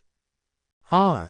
Izuku's voice began to be heard coming from the ice. Rays of green light began to radiate from the cracks in the ice. Ha! Izuku had shattered the ice, sending pieces of ice flying in every direction. Amazing. It seems Midoriya shattered the ice with pure force. Present Mike yelled as the crowd roared with excitement. That ice must have been at least 12 inches thick. That much ice can hold up an 8-ton truck, Eraserhead said in a surprised voice. Wow, now that was cold. Hey Todoroki, want to warm me up? Actually, you might need it more. Look at you, Izuku asked, shivering. Why do you want me to use his quirk? Tell me. Todoroki shouted, ice now covering his arm and part of his face. Because you are kidding yourself. It's your quirk, not his. If you really wanted to be a hero, you'd use your quirk. Izuku quickly got behind Todoroki. Before he had time to turn around, Izuku punched him in the back, sending him flying towards the edge. By sheer luck, Todoroki was able to put up an ice wall in front of him, stopping him from being eliminated. Todoroki fell to his knees, gasping for air. Enough. If you aren't going to use it, then I'm just going to knock you off this arena. Izuku walked towards Todoroki. Stopping right in front of him, he raised his hand to Todoroki and charged up a ki blast. Pathetic. No, I won't let it end like this. I have to do it for her. Mom. Flashbacks of his mother began to play inside his mind. The good times he spent with her playing hero. Then he remembered her words. Yes, you are his son, but always remember who you are. If you want to be a hero, then be one. A hero that you want to be, not one he chooses for you. Just as Izuku was about to fire his ki blast, fire began to rise from Todoroki's left side. Completely covering his left side, it shot outwards. About damn time. Izuku smiled, jumping back. Why did you help me? You wanted my full power, then here it is. Don't blame me if you get hurt. Todoroki activated both his quirks simultaneously, melting the ice in the arena and off his body. Finally, but now it's my turn to practice what I preach. Ha! Izuku powered up to Super Saiyan, his aura now golden yellow. Come at me with everything you got, Todoroki. Izuku cupped his hand together. Aura began to build around him, then from the inside of his hands, Kamehameha, Izuku fired a full power blast towards Todoroki. I see now, Midoriya. Thank you. Todoroki raised his left hand, letting his fire out, while using his ice to send pillars of ice towards Izuku. The pro hero Cementos saw what was coming and tried to intervene by putting up giant cement walls in front of them. Midnight. This has gone too far. One of them could be seriously hurt. Too little, too late. The walls proved to be useless, breaking from each student's attacks. As both attacks met in the middle, there was a giant explosion, sending a shock wave throughout the whole stadium. Midnight, who was watching from the ground, was knocked off from her platform as it flipped over from the resulting shockwave. As dust began to kick up, it covered the arena. No one could see what had happened. Deku, please be alright. Uraraka closed her eyes and hoping that Izuku was alright. Midnight, are you alright? Cementos said. Midnight picked herself off the floor. Yeah, barely. Man, what is wrong with these kids? They are getting stronger every year, she said, rubbing the back of her head. The dust settled and everyone could now see the result of the explosion. The arena was destroyed. There was a giant crater in the middle of the arena. In the dust there appeared a figure still standing in the arena. It was Izuku. He was still standing. The explosion sent rocks flying at Izuku, which cut him all over his body. Izuku Midoriya is still in bounds, but where is Todoroki? Midnight announced, looking towards the other end of the arena. You might want to check out a bounds, Izuku said, pointing, bleeding from his cuts. Sure enough, there was Todoroki out of bounds, laying down on the ground motionless with his left side of his shirt burnt off. Good thing I eased off the attack at the last second, or this could have ended badly for Todoroki. Todoroki is out of bounds. Izuku Midoriya wins via ring out. He moves on to the final round. Midnight announced, cracking her whip. The crowd roared. Izuku stood proud of his victory, turning where his classmates were, raised up a thumbs up. That was amazing, Deku. Looks like you might get the chance to keep your promise, Uraraka thought as her eyes met his. We are going to take a quick break to fix the arena, so hang tight everyone, Present Mike announced. Izuku made his way to the infirmary to get his cuts healed. As he was walking, he noticed the medical bots carrying Todoroki. Izuku made it to the infirmary. Recovery girl. You in here? He asked, peeking his head in the doorway.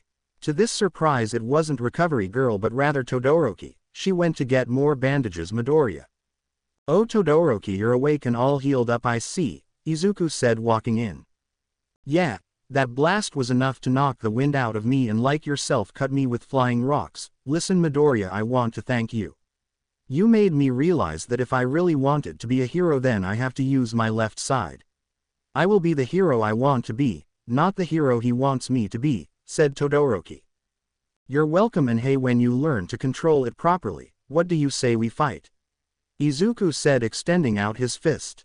Todoroki smiled. You got it, but it won't go the same way as it did today. They fist bumped. This marked the beginning of a friendship that would last a lifetime. As Izuku and Todoroki were in the infirmary, the second fight of the semi-finals was taking place, Bakugo vs Tokiyami. Unfortunately for Tokiyami and his quirk Dark Shadow, they proved no match for Bakugo and his explosion quirk. Dark Shadow being weak to light, and Bakugo created explosions with his explosions. He had no other option but to surrender. Bakugo would be moving on to the finals. Izuku Midoriya vs Katsuki Bakugo.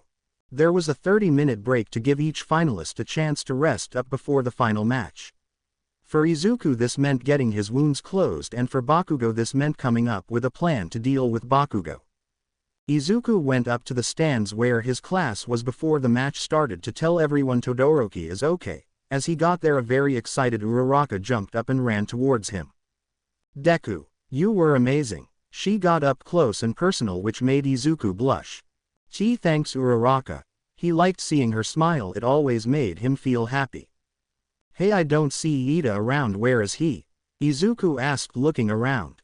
Oh, he had a family emergency and left without saying a word. Uraraka was worried about him. I see, so that's why Bakugo fought Tokiyami. He must have quit before the match. Izuku was also beginning to worry. Midori, you think it's a good idea to stay here talking when you should come up with a plan to fight Bakugo, Mina said, jumping in the conversation. Oh, I got that covered. I won't go down without a fight, that's for sure, Izuku proudly said. The key to winning is to break down his pride, and I know just how to do it. Bakugo meanwhile was trying to come up with a plan to take down Izuku. Damn it, I can't think of anything. He has that damn transformation of his, he was frustrated. If it's power you seek, then I can give it to you, a voice said behind Bakugo. This caused him to jump back. What stood in front of him was a tall figure covered from head to toe in a dark trench coat. His face hidden behind a mask that covered his face except for the eyes. Who are you, and how did you get in here? Bakugo raised his hand ready to blast this person. His eyes, they are so red, so filled with hate. They seem so familiar. No, it couldn't be De. His thought was interrupted by the unknown figure speaking. Now we don't want anything bad to happen now, do we? I'm just here to give you what you want, power. The future said, extending his arm out from underneath his trench coat, revealing a strange fruit. It looked like the lychee fruit but orange in color. This is a fruit from the Tree of Might. It grants whoever eats it an amazing power boost. Eat it during your fight with Izuku and you will gain an edge over him, the figure said, smiling underneath his mask. This seems too good to be true. But if it will help me beat Deku, then I'll take it. Bakugo grabbed the fruit from the figure. Looking at it, it seems it was nothing but a regular fruit. Perfect, the figure thought, smiling under his mask. So all I have to do is eat this F. When Bakugo looked back up, the figure was now gone. Where did he go? Doesn't matter. If what that guy said is true, then I might have a chance to beat Deku. Bakugo put the strange fruit in his pocket and decided to use it when he needed to during the fight. Will Izuku and Bakugo please make your way to the arena? It's time to start the final round. Present Mike's voice came over the speakers. Back with Izuku, he felt something. It's that strange key I sensed back then. It was only for a second, but I'm sure it was. When he heard it was time to head down, he was about to leave when Uraraka grabbed his arm. Deku, I know I told you to win, but please be careful, she said with sad eyes. It's all right Uraraka, I'll be careful. I did make a promise to you anyway. He turned away, walking to the exit to head towards the arena. Damn, my heart is beating out of my chest. If I win, I'll tell her. Welcome everyone to the UA Sports Festival's final event. We have an unbelievable matchup today. The kid with the golden hair, introducing Izuku Midoriya. The crowd went wild. The whole stadium was up on their feet cheering him. And his opponent, it's the boy with the skills to pay the bills, Katsuki Bakugo. Some cheered and others booed him for what he did to Uraraka.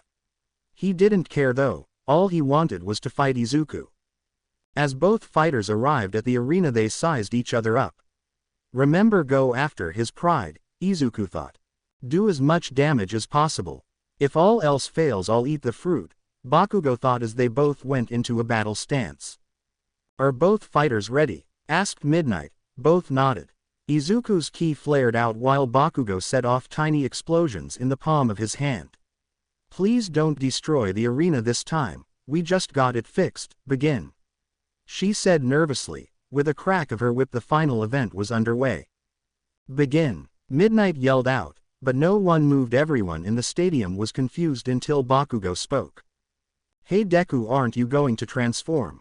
Bakugo asked, looking like he was going to explode any moment.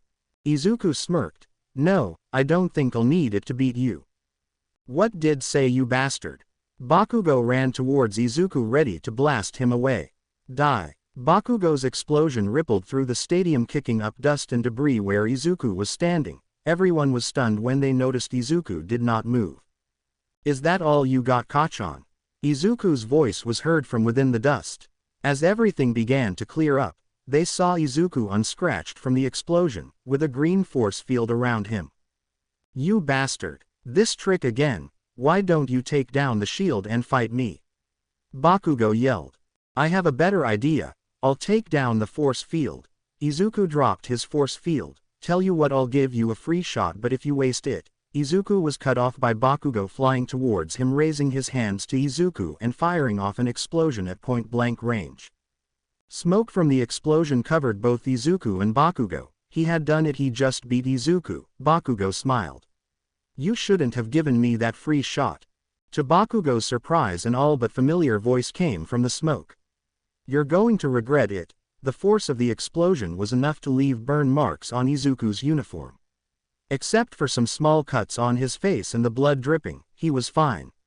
Wiping the blood off him, he rushed Bakugo, punching him hard in the stomach. Herg, you be bastard. Bakugo grabbed him stomach. I'll get you for this, asshole. Izuku went wide-eyed. I'm the asshole, ha, that's rich coming from you. For years you made my life a living hell. And you have the guts to call me an asshole. Screw you. Izuku ran at Bakugo, kicking him hard in the stomach. Bakugo hunched over in pain, spitting out blood. Izuku followed up with a hard uppercut which sent him flying towards the edge of the arena. Bakugo managed to regain his composure mid-air, and with the help of his explosions he managed to stay inbounds. Damn it, I guess I have no choice now, Bakugo said, pulling out the fruit from his pocket. Kachan, this is no time for a snack, you can eat later, Izuku mocked. Bakugo ignored him and proceeded to take a bit out of the fruit. Instantly Bakugo felt different. What is this? His body began to change. He bulked up and aura began to surround Bakugo, similar to Izuku's but black in color. What the? His power, it's growing, but how? It must have been that fruit he ate. Izuku was shocked. This isn't good. Haaaaaa. Izuku fired ki blasts at Bakugo but did nothing. If blasts won't work, then how about this? Izuku ran towards Bakugo, punching him in the face. Tickles. Bakugo smiled. His punch had no effect on him. Izuku jumped back, shocked that his punch did nothing. He's gotten stronger. He might be just as strong as me. Time to kick this up a notch, Rog. Izuku powered up to his Super Saiyan from. Same old tricks won't work on me, Deku. Bakugo charged in. With such speed Izuku had trouble following him. Raising his hands once again, Bakugo pointed and fired. The resulting explosion was larger than his previous one. This attack would do damage to Izuku. Deku. Uraraka yelled. What the hell happened to him? He's gotten stronger after eating that strange fruit, Kaminari said. It must have been some sort of quirk amplifier or something, Momo said. Izuku was blasted back from the explosion. He had enough time to raise his arms in front of him, but it would prove useless. His arms were now burnt and bleeding from the injuries. Damn, that hurt. Even as a Super Saiyan he can keep up. I better take this more seriously, Izuku said, looked at his arms. What's wrong, Deku? What happened to all that pride you were spilling a second ago? Not so tough now, are you? Bakugo grinned. I'm not even getting warmed up, now the real fight begins. Ha! Izuku fired multiple ki blasts at Bakugo while running towards him. Bakugo easily destroyed the oncoming attacks with quick blasts. He didn't notice Izuku running at him. Izuku delivered a swift kick to the stomach. Bakugo countered with a double fit punch to Izuku's back. Blow after blow the two traded punches. The two showing no signs of slowing down, each had their own reasons not to give up. Go Izuku! Uraraka yelled from the stands, trying to encourage Izuku. In a rare occurrence for Izuku, he glanced up to see her for a split second, and in that second Bakugo found his opening. Kicking Izuku to gain distance, Bakugo used his explosions to rotate fast, to create a vacuum of air around him. Howitzer impact. The explosion so massive that it had the equivalent to a missile explosion if not greater. Izuku tried to activate a key barrier but it was too late. The explosion made contact with Izuku, his skin seared, the Ua gym shirt was disintegrated. Crap, this is going wrong fast. Izuku was thrown into the air like a ragdoll, unable to control himself. He saw that he was falling out of the ring. Thinking fast, he fired a key blast using the kickback to help him. He was able to push himself back onto the ring. Landing hard on the cement floor, he cracked it, leaving a small crater where he fell. Damn, another shot like that and I'm... Izuku looked up to find Bakugo once again ready to fire another attack. Howitzer impact X2. Bakugo yelled, firing off another attack. Amazing. Bakugo fired off another devastating attack. I don't think Izuku is getting up from that one. Mike's voice was heard across the stadium. Izuku number. Uraraka said, getting up from her seat. Don't worry, he's alive. Badly injured but alive. He will get out of this, said Todoroki. I hope you are right, Todoroki. No, I know you're right. Izuku will get out of this and thought Uraraka, looking down at the arena. For a few seconds the whole stadium fell quiet, amazed by the explosion but also mixed with a bit of concern for Izuku. A huge sigh of relief was felt when, in the smoke following the explosion, Izuku was seen rushing at Bakugo, catching him off guard. He managed to get in close, punching him fast and hard multiple times. The whole stadium saw Izuku with burn marks on his body and blood running down his body. Most were amazed how Izuku was still fighting. After a while both fighters retreated to opposite sides of the arena. Izuku felt his body burn, his muscles weakened, and his breathing heavy. Bakugo was the same. They both knew they couldn't go on for much longer. They had to end this now. I have to try that technique. It may have negative effects, but if I end it fast enough it shouldn't matter. Are you ready to give up, Deku? Kacchan asked, walking towards Izuku, but before he could get close enough to finish the fight, Izuku's aura exploded out. It's been fun, Kacchan, but I think it's time we end this, don't you think? Said Izuku. Finally something we can agree on. Bakugo fired explosions from his hands. Ha! Izuku screamed as his body began to bulk up, his muscles expanding with everything second. His aura fluctuated, now with no shirt on. The entire stadium and the TV viewers can see his muscles bulk up. Wow, look at Midori, he's getting super buff all of a sudden. He looks good with all those muscles, commented Mina, making all the girls nod in approval. Uraraka just blushed at the sight of Izuku. She tried to look away but always found herself staring. Ah! Izuku felt it very nerve in his body contract, his ki going through his body, and his power increasing. The whole stadium shook from the sheer power he was outputting. Ahhhhh. Izuku went quiet, then smirked. Kaioken. Instead of his golden aura, his aura erupted to red, covering his entire body. The light he was emitting was so intense that the whole stadium was shadowed by the red glow of his aura. This another power-up, Deku. Doesn't matter because you are going down. Bakugo also ran towards Izuku. Both fighters knew this was it. First one to land a solid punch would win. As both brought their arms back ready to finish it, Izuku couldn't help but smile. Bakugo fired one last blast to give his punch more kick to it. Deku. Izuku focused his ki to his fist. It started to glow red as they ran towards each other. Kacchan. As both fists made contact with their targets, a clean shot to the head. A shock wave rippled outwards towards the stands. Those who were sitting felt themselves being pushed back in their seats. Those who were unlucky enough to be standing were pushed to the ground. A cloud of dust was kicked up due to the collision. No one could see who was still standing. As the dust settled, the outline of someone began. The outline. Ha! A yell was heard from the dust, then followed by the green glow of energy that pushed the dust out of the arena. It was Izuku still standing but now in his normal state. Bakugo laid on his back completely knocked out cold. Izuku had won the UA Sports Tournament. And the winner is Izuku Midoriya from Class 1A. Present Mike said. The crowd cheered as they finally had a winner. I did it, Izuku said before hitting the ground facing up. Uraraka, I kept my promise, he thought as he raised his hand up and signaling a thumbs up. Wow, that was an incredible show, Momo said applauding. I know, right, Midori was amazing, said Mina. Deku, you did it just like you said you would. Thank you, Uraraka thought, whipping away a tear.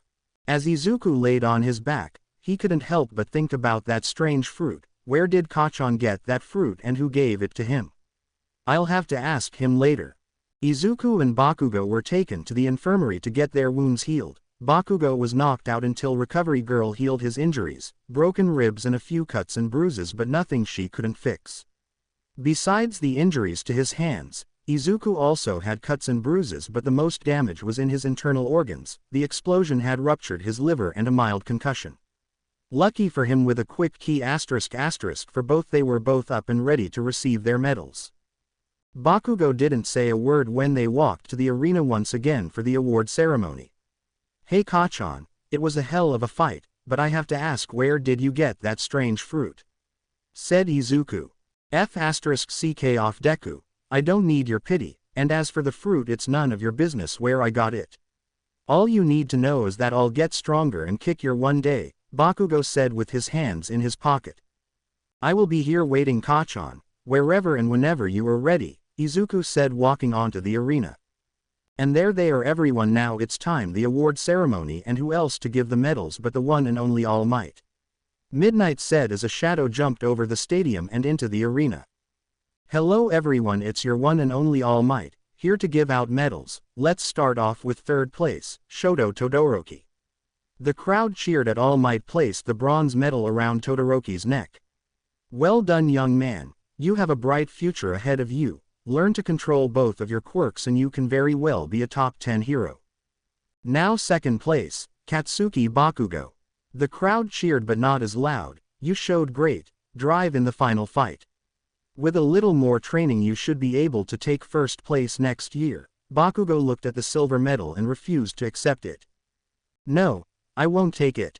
I won't accept it. I refuse to be second fiddle to him. Bakugo turned away so All Might couldn't place the medal on him.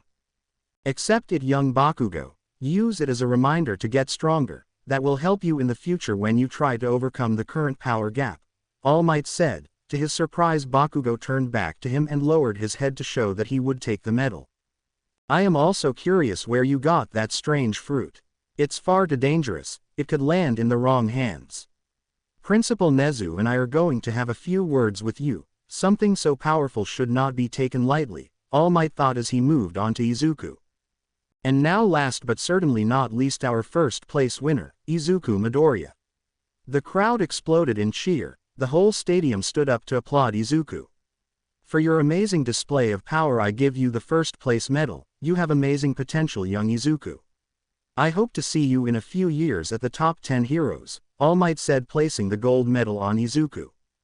Izuku couldn't believe it. He was now one step closer to becoming a hero, just like Master Roshi wanted him to be. This is for you, Master Roshi. Looking at the medal, then looked towards the sky, hoping Master Roshi was watching. And with that, the UA Sports Festival is now finished. Congratulations to everyone who participated. Remember to never give up and say it with me, everyone. Ready, go. Thanks for party patting, said All Might, but that's not what everyone else said. Plus Ultra. Boo, you were supposed to say Plus Ultra. The crowd yelled at him. Oh sorry, I'm just going to leave now. All Might quickly jumped out of the stadium. The sports festival was now over. The students had the weekend to take it easy and relax. But for others it was time to revisit past trauma, as in the case of Todoroki. For others it was time to find new allies, evil allies. Unknown bar location. Shigaraki, we need to get new members into the League of Villains. We lost almost all of our minions during at the USJ. You think I don't know that? My injuries have healed. Now it's time to go on hunting, Shigaraki said. I have a better idea. came a voice from the dark back entrance. Who's there? Shigaraki turned around in a panic. As tall figure wearing a black trench coat and black hoodie came out of the shadow. I'm here to offer you an alliance. Oh, and why should we accept? Questioned Shigaraki. Because I'm offering you a chance to not be destroyed by me when I take over Japan, and I can prove a vital piece in your puzzle to take down All Might. The tall figure clenched his fist. Enough from the clown. Let's kill him, Shigaraki said, getting up from his seat. Wait, Shigaraki. A voice was heard from a monitor inside the hideout. Welcome back, Experiment 23. May I ask why you've come back? It was all for one. I'm not back, I'm just here to help you out. I have my own plans now and they just so happen to overlap with yours, E23 said. Oh, and what plans might that be? Shigaraki said. They don't concern you, but if you agree to one term, I'll fight alongside you. E23 looked straight at Shigaraki. Very well, what is this term you speak of? AFO said over the monitor. I want to kill him, E23 said, sliding over a picture of Izuku. Leave him to me.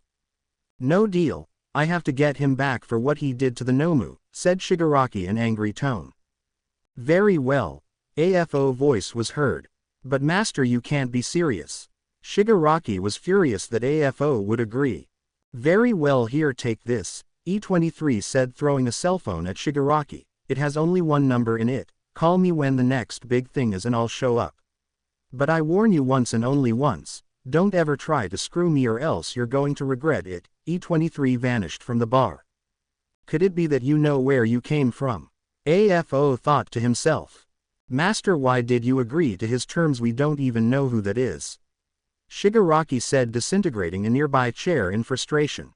You don't know this, but he was the experiment that escaped before the attack at the USJ. He is the only successful experiment we had and his power could be limitless. If we can use him in any way, we have to. Now Shigaraki, get ready for the next phase of our plan. The monitor went black, leaving Shigaraki to think about what his master just said. Back with Izuku. Izuku was enjoying the start of the weekend and it was very well deserved. He had just won the sports festival. Now at home he decided not to do any training but rather spend time with his mother. That is until he got a text from Uraraka. Hey Deku, again congratulations on the win, Uraraka. Thanks Uraraka, I did promise you I'd win, Izuku. Why yeah you did. Anyway, I've been thinking, how about we go hang out before we go back to school, Uraraka. Izuku nearly dropped his phone when he read the text. Alright Izuku, relax. Why are you getting nervous? You fought the Nomu, why is this getting you nervous? Izuku talked to himself. Sure, where do you have in mind, Izuku? I was thinking maybe the mall, we could go hang out, you know, Uraraka. Yeah, let's go. Saturday good for you, Izuku. No sorry, my parents are actually here at my apartment right now. They wanted to come celebrate with me for making it so far in the sports festival. They won't leave until Saturday night. How does Sunday sound to you, Uraraka? Sunday works, I'll meet you at your place, Izuku. Alright, perfect, I'll send you my address later today. I'll see you Sunday then, Uraraka. Yeah, see you then, Izuku. As Izuku put down his phone, he couldn't believe what had just happened. Wait, is this a date? No, there's no way is there. With Uraraka. I can't believe you guys made me do this, Uraraka said, putting down her phone, blushing. Oh come on dear, you have to properly thank him for saved you, Uraraka's mother said, plus I saw how he was carrying you after your fight. Mom, it's not like we are just friends, Uraraka fired back. Maybe not now, but you never know in the future, Uraraka's mother chuckled, seeing her daughter blushing. But her father was having none of it. That's right, they are just friends and that's how they are going to stay, right Ochako? He turned to Uraraka to find her blushing. Mr. Uraraka's face went blank. Oh no, my baby girl is in love. He went to a corner to sulk. I told you guys, it's not like that, she said, but her father did not listen, he was too busy sulking. Oh my, so you're denying it too much dear. No matter, we will see him tomorrow anyway, her mother said, going to check on her father. But this confused Uraraka. Wait, I thought you guys were leaving in the Saturday night. Uraraka asked, confused. Oh, didn't we tell you we also want to thank him ourselves for saving you, it's only proper, so to do that we had to trick you a bit, her mother said, scratching the back of her head. And no you didn't. Fine, I can't be helped, just promise me you guys won't do anything weird, she pleaded with her parents. Oh course dear, I would never, her mother said. No promises, her father's voice came from the corner of the room. Sorry Deku in advance, Uraraka sighed. Izuku was nervous, he spent all of Saturday trying to pick out what to wear. After a messy room and a little help from his mother, Izuku chose to wear a green shirt with a black jacket and blue jeans. A simple look, but overall he looked good. It was now Sunday, the fateful day. Alright Izuku, get it together. You fought against villains and this is what's got you nervous. Uraraka had sent her address and he was on his way there. Before leaving, Izuku was stopped by his mother at the door. Izuku, hold up before you go, I want to ask you something, Inko said nervously. Yeah sure mom, what's up? Said Izuku, turning towards his mother. Well, it seems since Recovery Girl found out about who you really are, and I was thinking maybe it's time to tell other people before they find out. This question was a hard one for Izuku.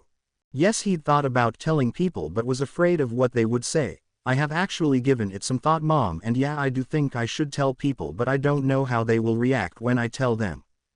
You have to tell people you trust, sweetie. Take for example that Uraraka girl, do you trust her? Inko said, walking up to Izuku. Yes, Izuku answered with no hesitation. Then maybe you should start by telling her. If she can accept you for what you really are, then that means others can too. His mother now looked him dead in the eyes. Don't make the same mistake I made with your father. I never told anyone about him and I've regretted it since. Izuku sighed. Alright mom, I'll tell her. Inko smiled. Good, now off you go and remember, no funny business, okay? Yeah I know mom. Love you, Izuku said, walking out the door. Izuku walked down the street. Uraraka's apartment was a few blocks away, so he had time to think about how he was planning on telling Uraraka. How should I tell her? Hey Uraraka, I'm half human. No, that sounds dumb. This is going to be harder than I thought, Izuku said as he began walking up the stairs to Uraraka's apartment. He walked past a couple of units, until he stopped at Uraraka's apartment. Alright Izuku, it's now or never. He knocked on the door. He heard someone approach the door. His heart started to beat faster as the doorknob turned. To his surprise, it wasn't Uraraka who answered the door, but rather a woman. Yes, how can I help you? She asked. Wow, she looks like Uraraka, just with longer hair. Must be her sister or something, thought Izuku. Oh, I'm sorry, I'm looking for Ochako Uraraka. I thought she would be here. Sorry to bother you. Izuku panicked and began to go turn, but was stopped when the woman spoke. No wait, please come inside, Uraraka is actually getting ready. She invited him in, but Izuku was still a little skeptical but sensed no hostility, so he went inside. Please have a seat on the couch, I'll bring you some tea, she said, going to the kitchen. Oh, thank you very much. He was handed a cup of tea, while the woman sat across from him.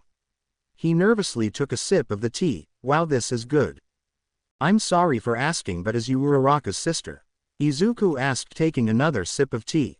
Oh my, do I look that young? And yes I am. It's nice to meet you. I'm sorry I never got your name, she said, taking a sip of her own tea. Oh right, it's nice to meet you too. My name is Izuku Midoriya. While Uraraka didn't mention she had a sister, I wonder why. Izuku didn't know why she didn't tell him. Oh, are you two that close that you feel that she needs to tell you? She said with a grin on her face, getting closer to Izuku. I wouldn't say her that super close, more like best friends. Izuku started to sweat. Too close, too close. Just then Uraraka walked into the living room and saw what her mother was doing. What are you doing? She asked. Oh, you know, just having a little fun, her mother said with a smile. Mom, I told you not to do anything weird, Uraraka sighed. Sorry Deku, my mom could be a real handful sometimes. Wait, did she just say mom? Izuku yelled internally. Oh Uraraka, you're so mean sometimes. I was only having a little fun, you know, her mother frowned. Sorry about that Deku, this is actually my mom, Uraraka said, slightly embarrassed at what her mother was doing. Mom, this is Izuku Midoriya. Oh it's alright, it just caught me off guard, that's all. I never expected your mother to be so young and pretty, Izuku said blushing. Ah, why thank you, Izuku. Just so you know, Uraraka has my genes, so she might look as good as me when she's older. Her mother winked at Izuku.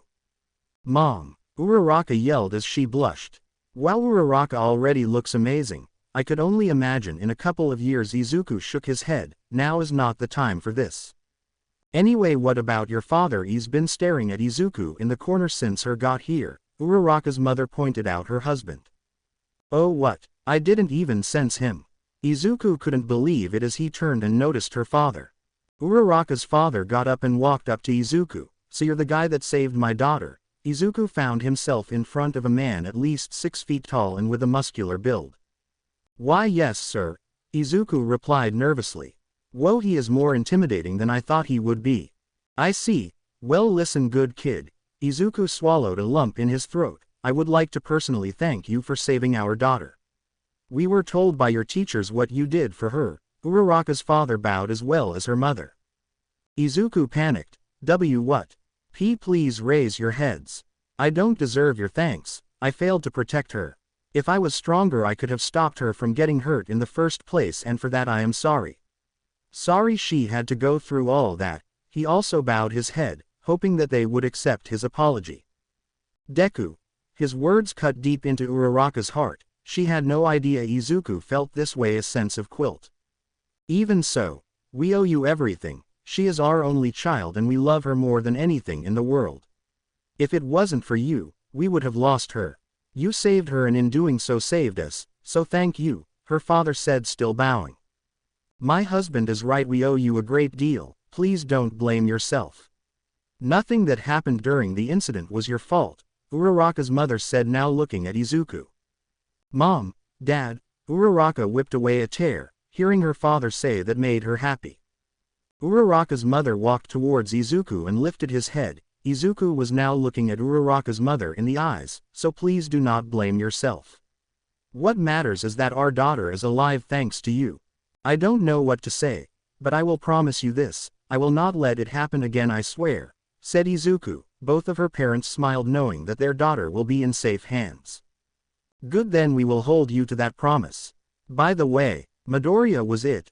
What are your intentions with my daughter? Uraraka's father said, walking up to Izuku and placed his arm on his shoulder.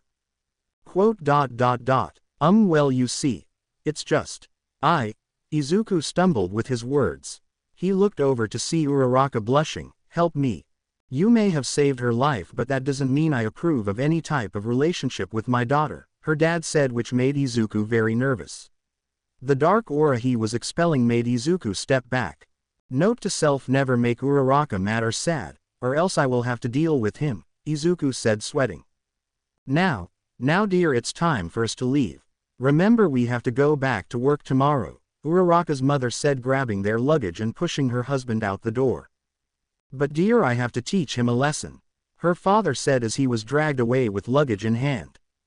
Remember, Ochako, pay attention in school, all right, and no funny business, both of you. I'm too young to be a grandmother. Bye. Love you, dear. And just like that they left, leaving Izuku and Uraraka by themselves. Well then, that was something else, wasn't it? Izuku was still wide-eyed. Why yeah, sorry about that, Deku. They were supposed to leave last night, but they wanted to thank you in person for saving me, Uraraka said, scratching the back of her head. Don't worry about it. Anyway, you ready to head out? Asked Izuku. Oh yeah, let me just grab my bag and we'll go, she said, running off to grab her bag and returning quickly. All right, let's go. And off they went. They first decided to go to the coffee shop where they first met.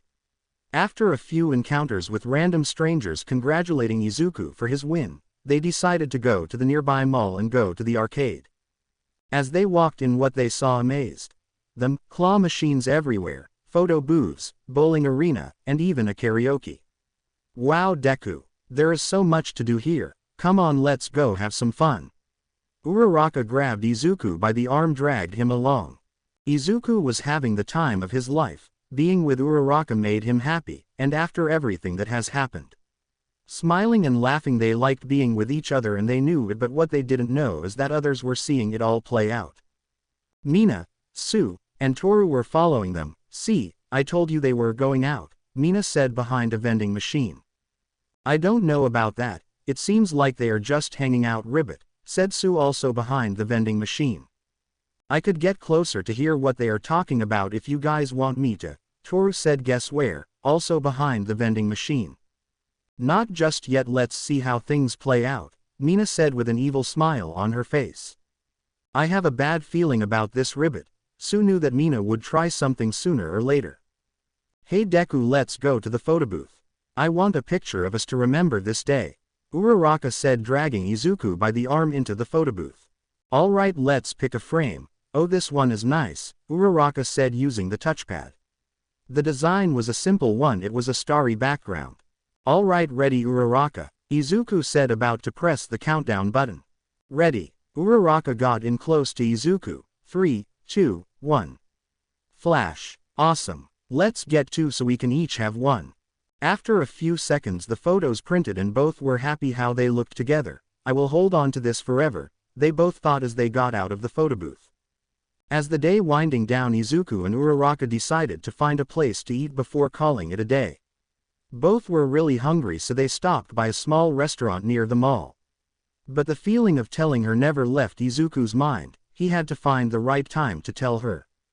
Welcome. Table for two I see. Perfect, come with me, I'll show you two to your seats, the waiter said.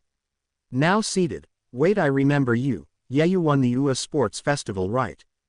Why yeah, that's me, Izuku said, embarrassed that someone recognized him. That's awesome. Celebrating with your girlfriend I see. Nice, said the waiter placing the menus down. Oh we aren't. A blushing Uraraka tried to explain but was cut off by the waiter. So what can I get you two to drink? Said the waiter, completely ignoring Uraraka. Uraraka decided to let it go. Melon soda for me please. Make it two please. Izuku jumped in. Right away. The waiter went off to grab the drinks. I guess people see us a couple, huh Deku, Uraraka said, trying to hide her blush. Why yeah, it seems that way, Izuku chuckled nervously. What followed was a minute of pure awkwardness. Nobody said anything, the two just stared at the menus.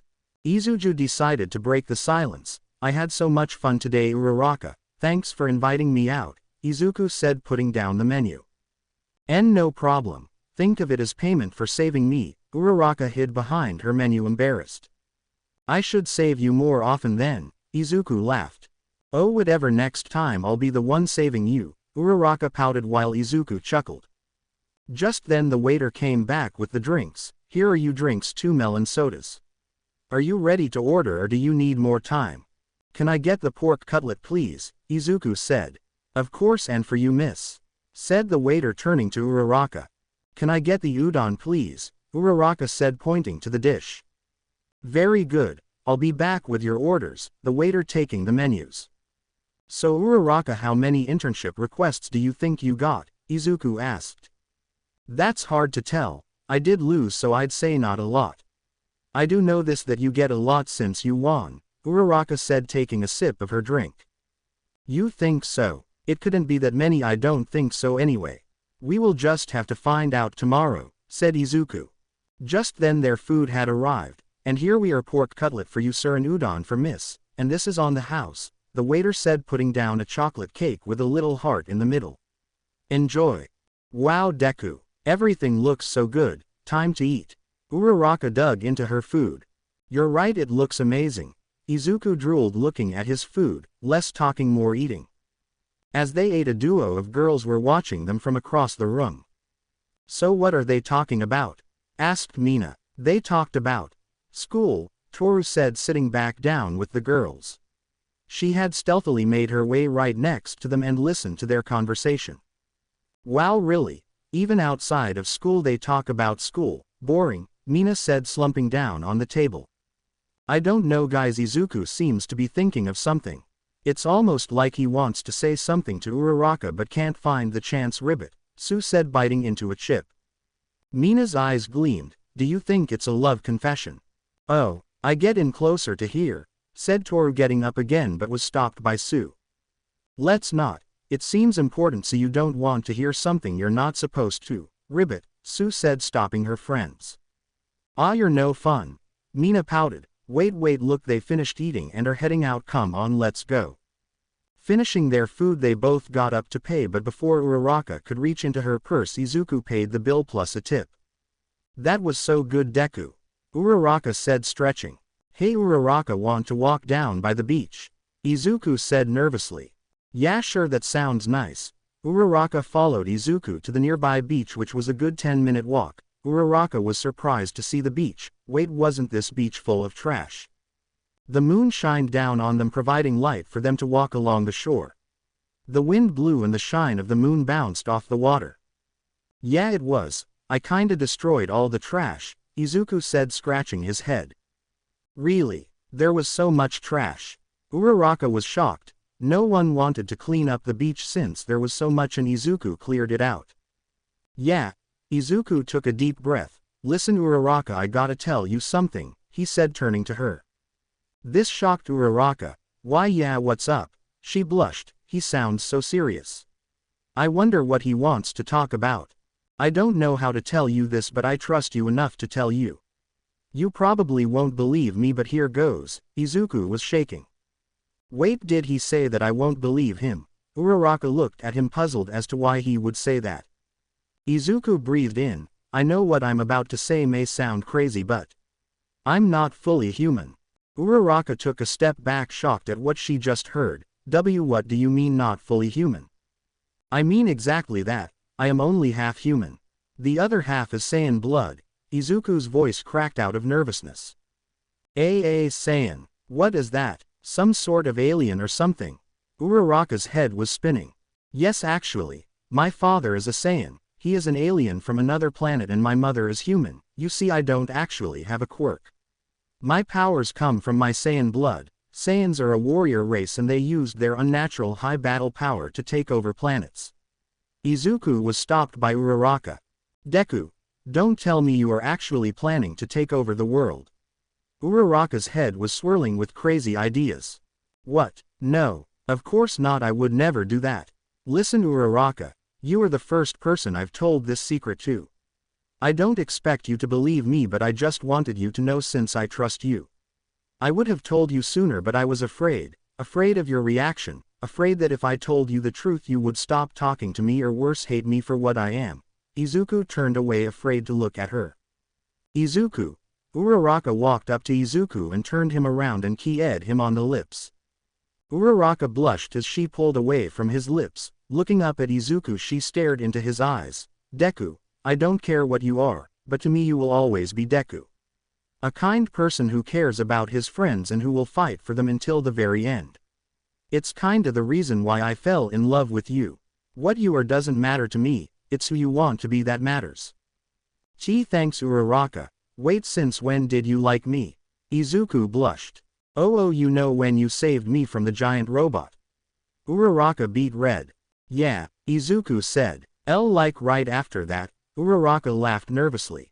Oh, well, to tell you the truth, I kind of liked you since then too, said Izuku, also laughing nervously. So does this make us a couple? Uraraka hugged him. Does it? It seems you don't want to be a couple, Uraraka teased him as she broke the hug. No, I do, Izuku quickly responded. Uraraka smiled. Prove it. Izuku grabbed Uraraka by the waist to pull her close. He lifted her chin and kissed her. Izuku pulling away from her lips. Is that enough proof? Uraraka nodded as she blushed. I may have teased him too much. It's not that I didn't like it. Come on, let me walk you home. It's getting late and we school tomorrow, Izuku said, grabbing Uraraka's hand. Don't remind me, Uraraka sulked as they walked towards her apartment. When Mina finds out about us, she is going to have a field day. Off in the distance, the trio of girls watched as the new couple walked away from the beach. Well, if they weren't dating before, this pretty much confirms it, said Toru. See, I told you they were dating. Man, I can't wait to pick on Uraraka, Mina said with an evil grin on her face. Well, they do make a pretty cute couple, good for them. Ribbit, Sue smiled seeing the pair. Unknown to everyone, there was someone else, watching from rooftop. The figure was wearing a black trench coat with a mask. It was E23. I see you found yourself a girlfriend, Izuku. Congratulations, but make sure you protect her or else. I can't wait for you to unlock more power, and when you do that's when I will strike and kill you. Enjoy these times while you can, because I will soon make my mark on history. Brother, E23 turned from the edge of the building and fled into the night. All Might's apartment. All Might had a long day of beating up villains, so naturally he was tired. Turning back into his normal form, he walked into his apartment to find lights on in the kitchen. Wait, I know I turned off the lights before I left, so why are they on? Walking into his living room, he couldn't see anything. He made sure not to knock anything down. That's when he heard a noise coming from the other side of the living room. All Might instinctively buffed up, thinking it was villain who broke into his apartment. Who's there? Show yourself. All Might's voice was heard throughout the apartment. Out from the shadows a voice was heard. Easy there, I am not here to hurt you. I just want to talk, if that's all right with you, Toshinori Yagi. How do you know my name? And what are you doing in the shadows like some sort of boogeyman? Come out of the shadows and let me get a look at you, then I'll believe you mean me no harm. All Might stood in a defensive position, ready to strike if he had to. Very well then, if that's what it will take for you to trust me. The figure walked out of the shadow. It was a teenager no older than his students in Class 1A. His hair was a brown color but messy like Izuku's, freckles on his cheeks just like Izuku, with a slight blush just like Uraraka. But what shocked All Might the most was his eyes. They were emerald green. All Might took a step back. You look so much like some of my students. Who are you? You might want to sit down for this. It's a long story and one that you might not believe me. Oh, don't worry about buffing up. I already know about your condition, so don't overexert yourself, the mystery teen said, looking at All Might. All Might transformed back into his normal state as he pointed towards the kitchen. Come on then, let's grab some tea. I feel like this is going to take a while and I think I will want to sit down for this. The stranger walked towards the kitchen as All Might poured tea for the both of them. To be continued. I hope you enjoyed this story. Also remember to subscribe and like this video. See you in the next video.